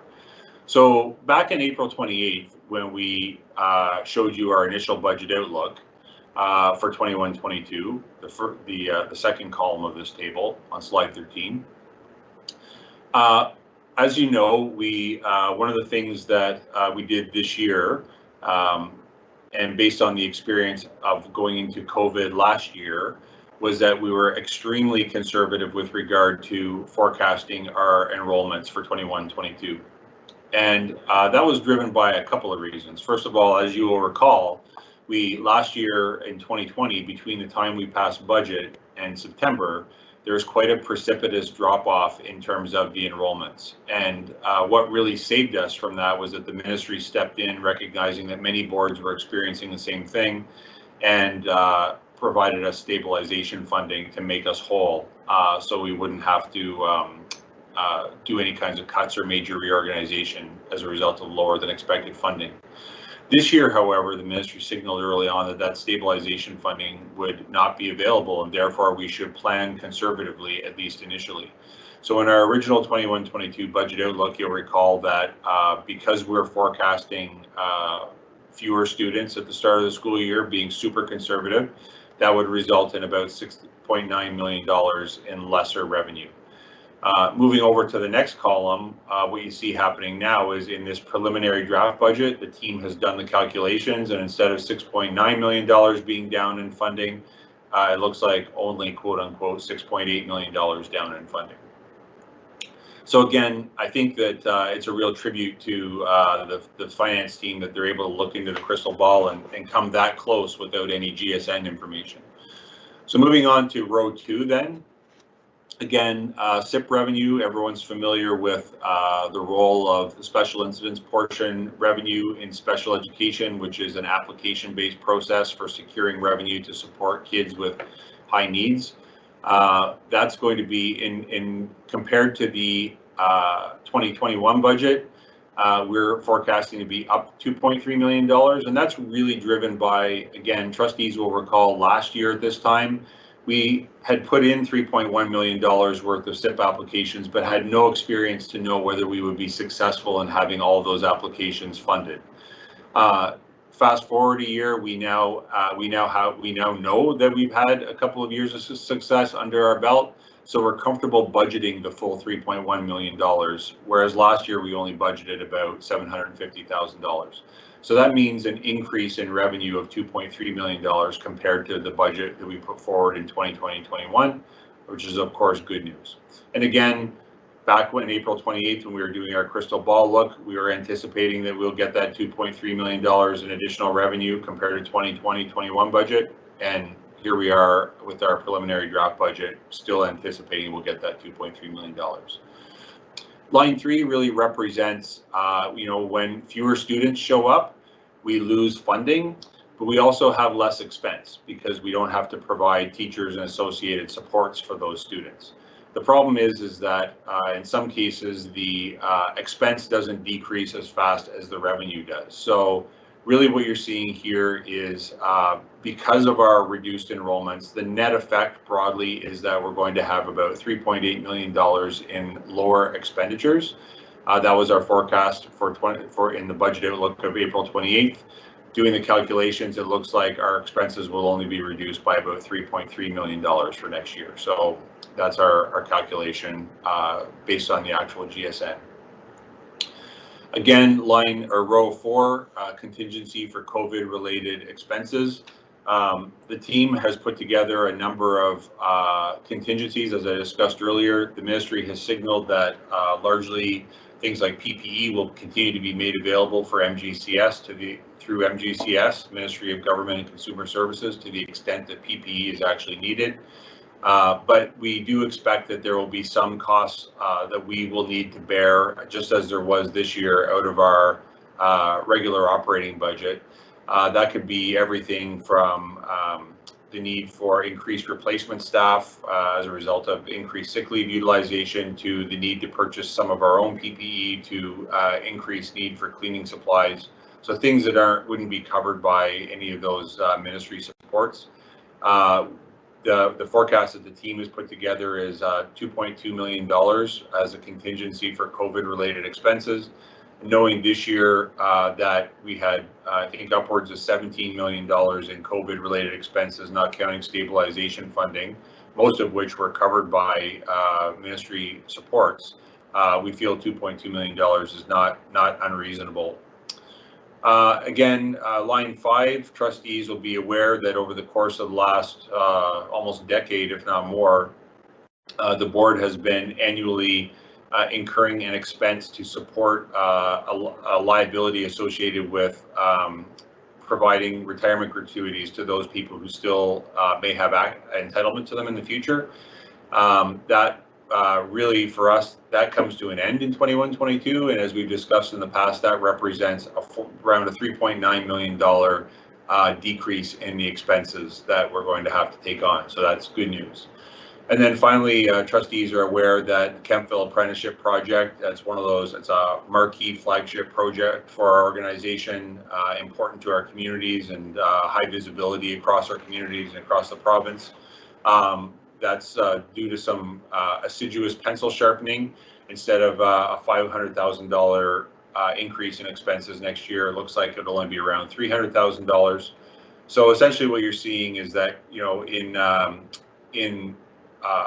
April 28th, we projected a $400,000 sorry, a $600,000 surplus, and we see an improvement here. So moving forward, so this slide, as always, what we try to do is show trustees, again, the distinction between an in-year surplus and the accumulated surplus. So the accumulated surplus or deficit, of course, is the sum total of all of the in-year surpluses and deficits that the board has accumulated up to the end of the last complete fiscal year. So on this slide 14, I'll just touch on the column 2019-20 actual. So trustees will recall that at the end of 2018-19, I'm sorry, we ended that with a $4.2 million accumulated surplus available for compliance. Last full fiscal year, 2019-20, we ended with a $6.9 million in-year surplus. That got added to the $4.2 million accumulated surplus, meaning that we, at the end of 19-20, we had an $11.1 million accumulated surplus. The most recent projection for the 2020-21 fiscal year, which is financial forecast number 2, which we did a couple of months ago, we were forecasting a $1.1 million deficit for this year. If that materializes at the end of this fiscal year, that will be subtracted from our $11.1 million accumulated surplus available for compliance, leaving us with $10 million at the end of August of this year. And if, as our preliminary draft budget projects, we would end next year with a $0.4 million surplus, that would, at the end of the year, get added to that accumulated surplus of $10 million, leaving us with $10.4 million in accumulated surplus available for compliance at the end of 21-22. And again, really, because we're so far out and there's so much to be calculated, of course, there's a lot of uncertainty and everything's subject to validation, but we just really want to show you mechanically how this would work, assuming that everything materializes as we've discussed here. Just some future considerations. So again, I would say that every year I think there's new risks and there's heightened uncertainty. I keep waiting for a normal year, as I'm sure all of you do, and they seem to never come. But again, what we would see is there are a few factors that would lend to heightened future uncertainty in 21-22, and again into 2023. We're already thinking about what happens in 22-23 and how can we make sure that we're well positioned for the start of that year. That led staff to propose approaches that will help insulate the board from the need to make abrupt and difficult service changes. So, you know, again, contingency fund of $2.2 million to support unfunded components of the COVID response, we think is significant. We do have, the government has again granted us latitude to budget a deficit that's bigger than normal, up to 2%, with strings, of course. But we've tried to avoid exercising that latitude at this stage of the game in order to preserve that accumulated surplus should it be needed in 21-22 or 22-23. And then finally, per the guidance from the ministry, we've avoided making full year commitments using COVID related funding. So again, trustees would likely have heard through a variety of updates that the government has really signaled that we've got a full year of COVID related funding, but are asking us to commit to only 50% of it at this time.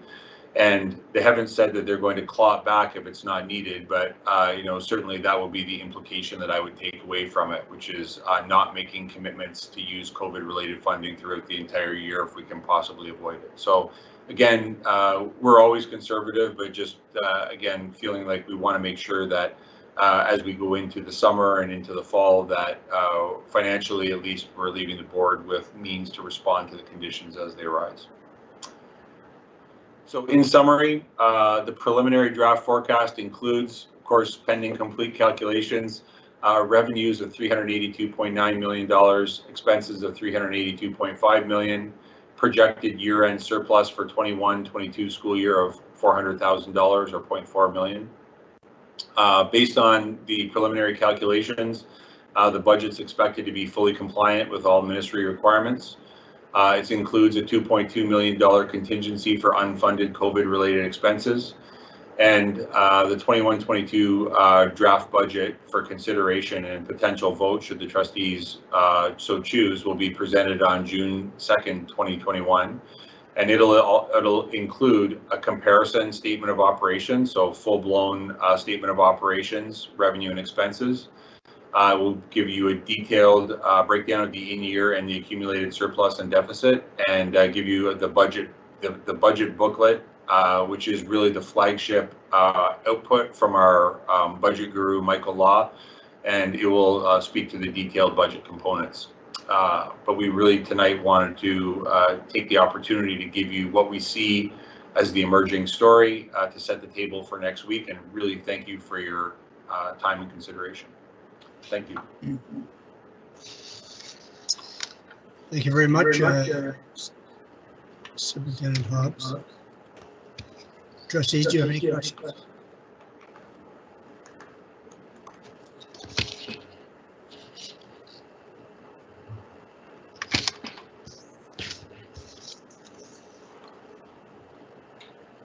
Well, Superintendent Hobbs, you've done a great job. There are no questions. I'm not sure I'm getting feedback here. Why? Thank you very much. Thank you, Mr. Chair. We're going to move to 1304, which is the graduation rate and student achievement. I'll turn this over to Acting Superintendent Don Lewis and Superintendent David Combs. And I think this, Superintendent Combs, will comprise your last report, right? Yes, that's correct, Mr. Chair. Thank you. It's a good note to go out on. So appreciate this opportunity in my last meeting to speak about grad rate. It's certainly been a main goal for this board, and certainly a passion of mine, and I've had the great opportunity to work with some tremendous people on the team.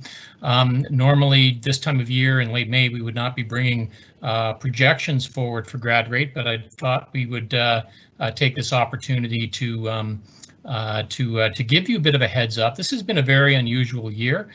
Certainly I can understand there's a lot of people very interested in knowing how the student achievement from this year, quadmestering, really going back over a year now, is going to impact our student achievement and how that's going to relate to our overall graduation rate. I am trying to present, and I just want to make sure, Mr. Chair, can you see the presentation right now? Yes, I can. Yes, I can. Thank you very much. So I will give a very brief update of what we're projecting for our graduation rate for June of 21. Just to be clear, this would be comprising those students that began their journey with us in grade 9 in 2016 September.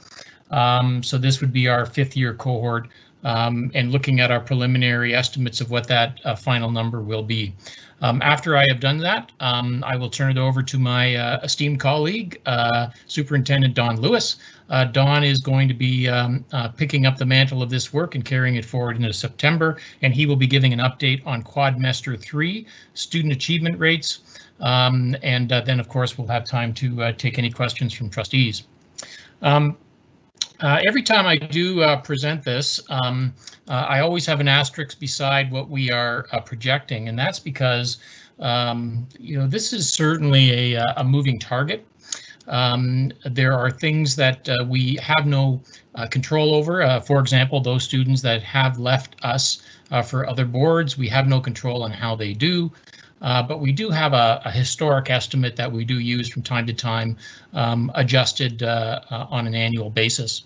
And this is a really, when I say moving target, I really mean that. So this time last week, we were pulling data together for our 5th year cohort, and a week ago we had 44 graduates from that 5th year, so of course we recorded that and submitted this. As of this morning, we had 52 graduates, and in the last hour during the meeting, we've had 2 other confirmed graduates which came through from our graduation coaches, bringing it to 54. So just in the last 7 days, our 5th year graduation has gone from 44 students to 54 students, and they're popping up like crazy, which is a great thing. And we continue to track those kids through May and into June. We are estimating, and again, this is estimating using the historic rate of about 65–66% of students who leave us graduating, and estimating that we will pick up another 9 or 10 kids over the next month in quadmester 4. We are estimating an increased graduation rate of just under 87%, or 86.8. This is good news. Certainly, it is an increase.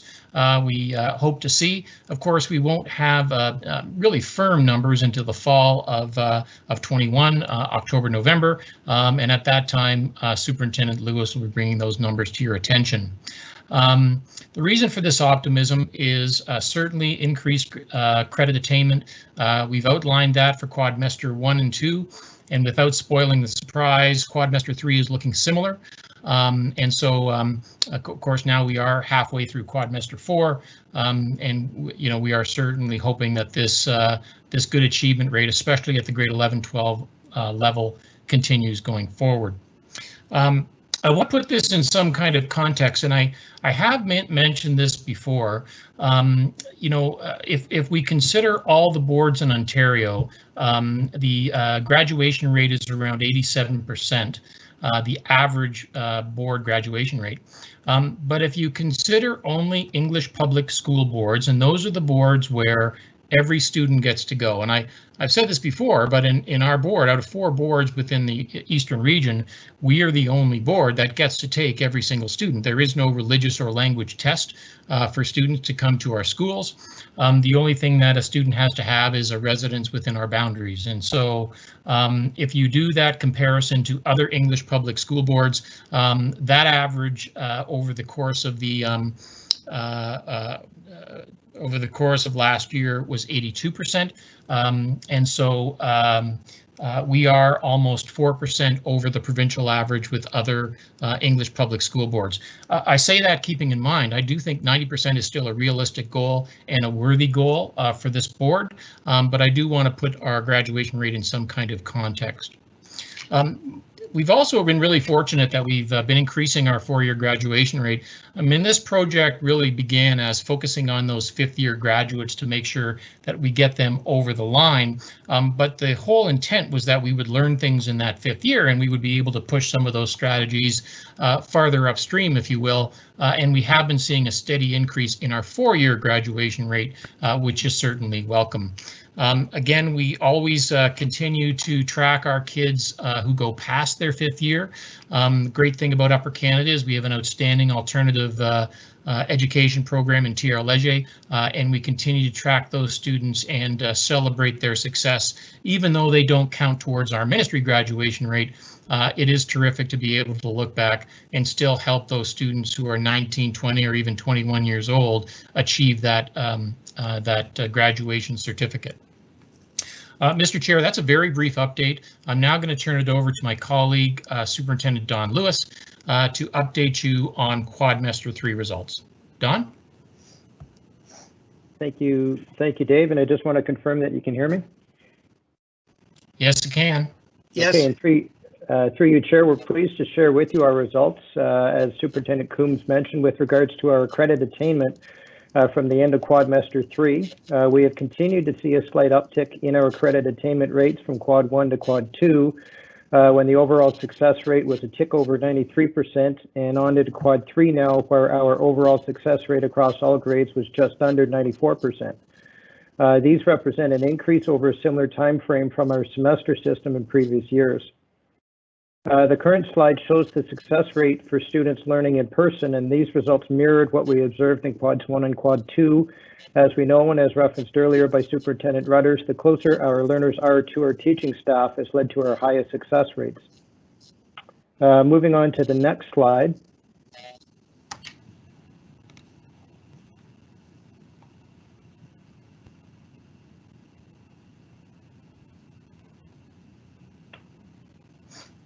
Thank you. These are the results for our students who've been learning online synchronously. And again, these were similar to quads 1 and quad 2 in that they are somewhat lower than for those students that were learning in person.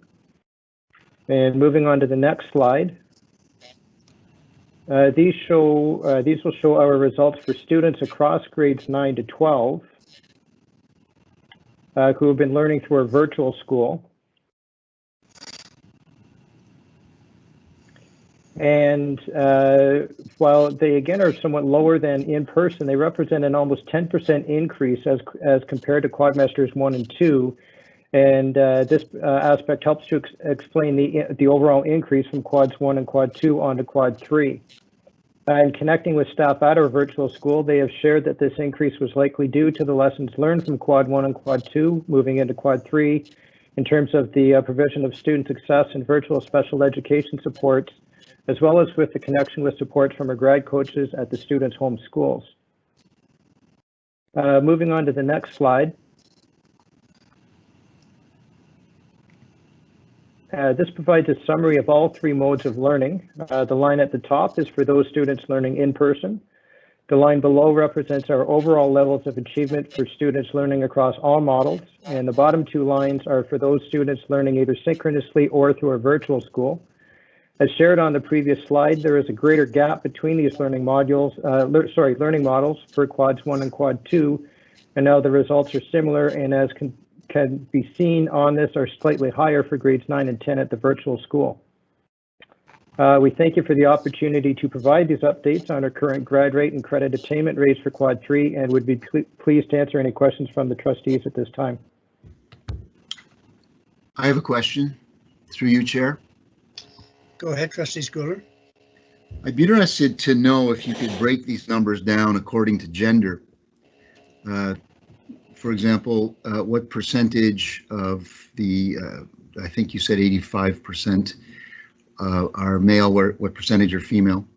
And if you could go a little bit deeper into that by coming up with the destination numbers, how many of those male graduates, for example, are going to post-secondary? How many are going into the world of work? Is that possible? Mr. Chair, if you don't mind, I'll answer that. Yes, Trustee Schooler, we do have the ability to break this down into gender. And we also can break it down to those students who have special education needs. And while we can't break it down into, we can also break it down into the destination that they have graduated from. So, for example, have they graduated with university destination, college destination, or workplace destination? We can also correlate that with our SHISM and our Red Seal success rate as well, which is significant. I don't have that level tonight, but certainly come the fall, I'm quite certain that Superintendent, once we get all the numbers in and we have established what our graduation rate is going to be, we will be able to break that down at that time. I would also take this moment to plug the fact that we will be collecting demographic data next year as part of the Equity and Inclusion Project. And Marcia McNair, Superintendent McNair, and Superintendent Lewis will be working together on that, and we will be able to give you an even greater detailed breakdown into the various demographics and how that plays out with our graduation rate. So this was a high-level update, but we certainly can drill down and get you that information. That's fantastic. So I appreciate that very much. So, so next fall, then we can get those numbers at the next presentation by Mr. Lewis. Yes, we can certainly provide them at that time. That'd be great. Thank you so much. Before I go to Trustee McDonald, Trustee Schooler, may I ask you a question? What is the rationale behind the basis of your question with regard to gender? Well, I'm interested to know if we're serving our male population to the extent that we could be, and if we're offering career paths that are relevant to our young men as they go through the system, and if the course offerings meet the needs of that particular group. Okay, thank you very much. Trustee McDonald? Mr. Chair, I'm sorry. Go ahead, Trustee Superintendent Combs. Yeah, I just wanted to comment on Trustee Schooler's point there. I think it's a really good one.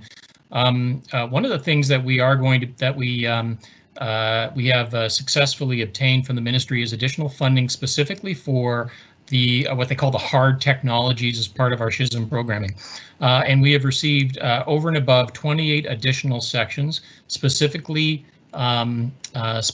targeted for the tech sections, construction, woodworking, automotive, and it's to increase the number of students that have a pathway towards those red seals. But of course, because we are adding those sections, all students get to participate. Certainly when you open up that pathway to a really rigorous destination, which is linked to the job market within Eastern Ontario, I think certainly you have greater engagement of all students, including our male students. It just was an opportunity to get that plug in. Thank you. I assume that pathway, though, is open to our female students as well.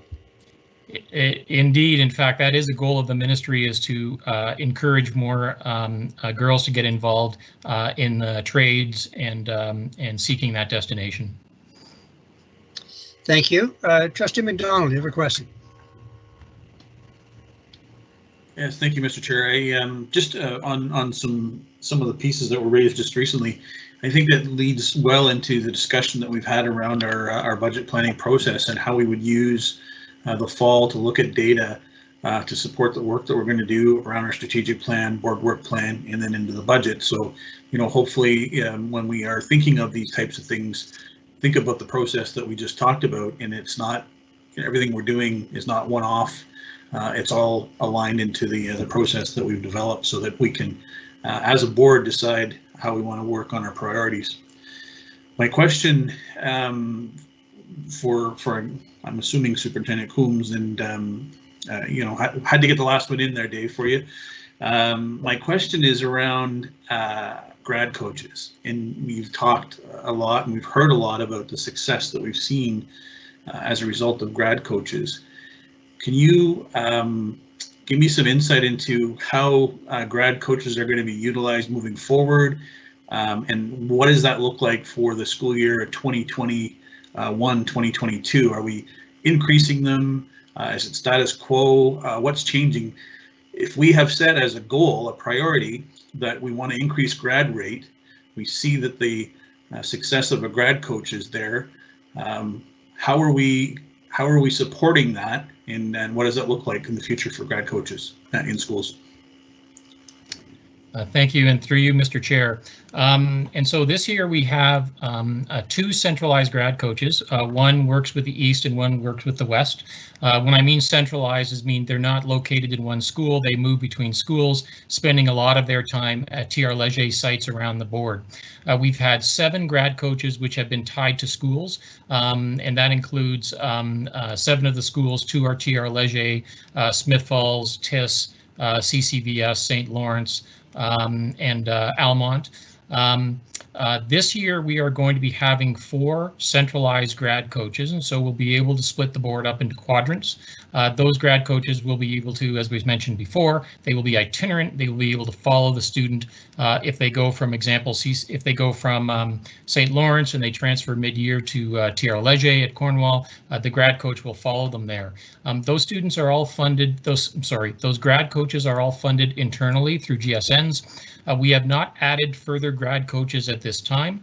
Part of this is a reluctance to extend ourselves beyond our GSN funding, given some uncertainties of what September will look like. But there certainly is the option to add those grad coaches going forward. One of my recommendations that I have made upon my exit would be that if we do bring grad coaches in, we do make them itinerant. One of the problems that we've experienced with site-based grad coaches is that when a student leaves, they may want to go and follow that student if they build a relationship. They are held to just working with the students within their purview at that school. And so right now we have 4 grad coaches, 2 in the east, 2 in the west. We also have a Karen Whalen, our very adept data person who organizes our data and presents that on an ongoing basis. I know she's watching tonight. Hi, Karen. But at this time, we don't have any further grad coaches in the system, and I think we are, and again, I'm saying this as somebody who's not writing checks on this account for next year, but I think certainly there will be further consideration as we get closer to next year, especially when we start to find out what the enrollment's going to look like and what our budget will be like as well. Yeah, follow up, Mr. Chair.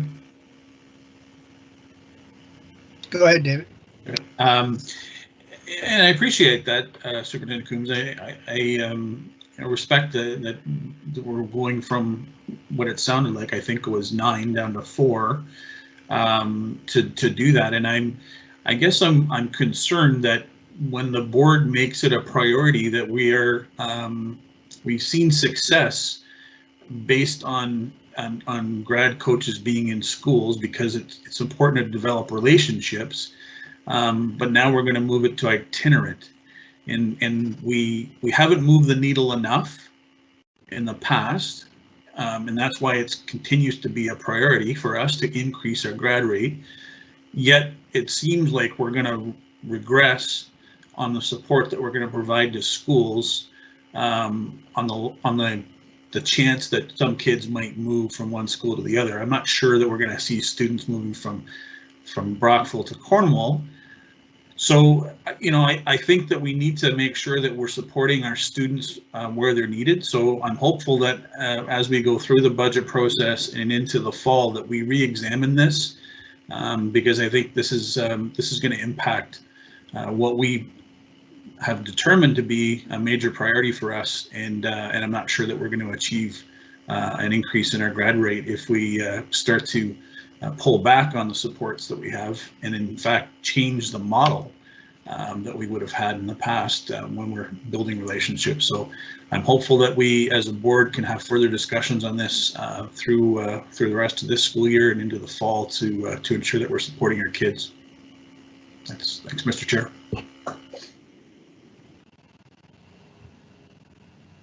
Are there any other questions? Thank you very much, Acting Superintendent Lewis and Superintendent Combs, and thank you for that nice report. It's a nice note on which to end your presentations to the board. We're going to move to 1501, which is the report from private session.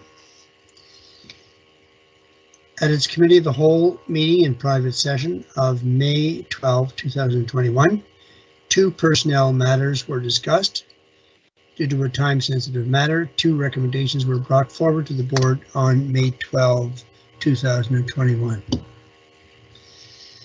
The rest is information items, notice of motion, and we are going to move to adjournment. Acting Secretary, am I on the right track here? You are, Mr. Chair. Thank you very much. So I have a motion to adjourn. I'm going to pencil in the names of Trustee McDonald and Trustee Cram at the regular meeting in board session of the Upper Canada District School Board, May 26, 2021. Be adjourned at 8:48 p.m. and the next regular meeting will be June 2nd, 2021. Any opposed? Hearing none. Trustees and staff and our public, thank you very much for your participation this evening. And I'll bid you adieu. And we hope for good news from the ministry soon. Take care. Bye-bye. Good night, one and all. Good night.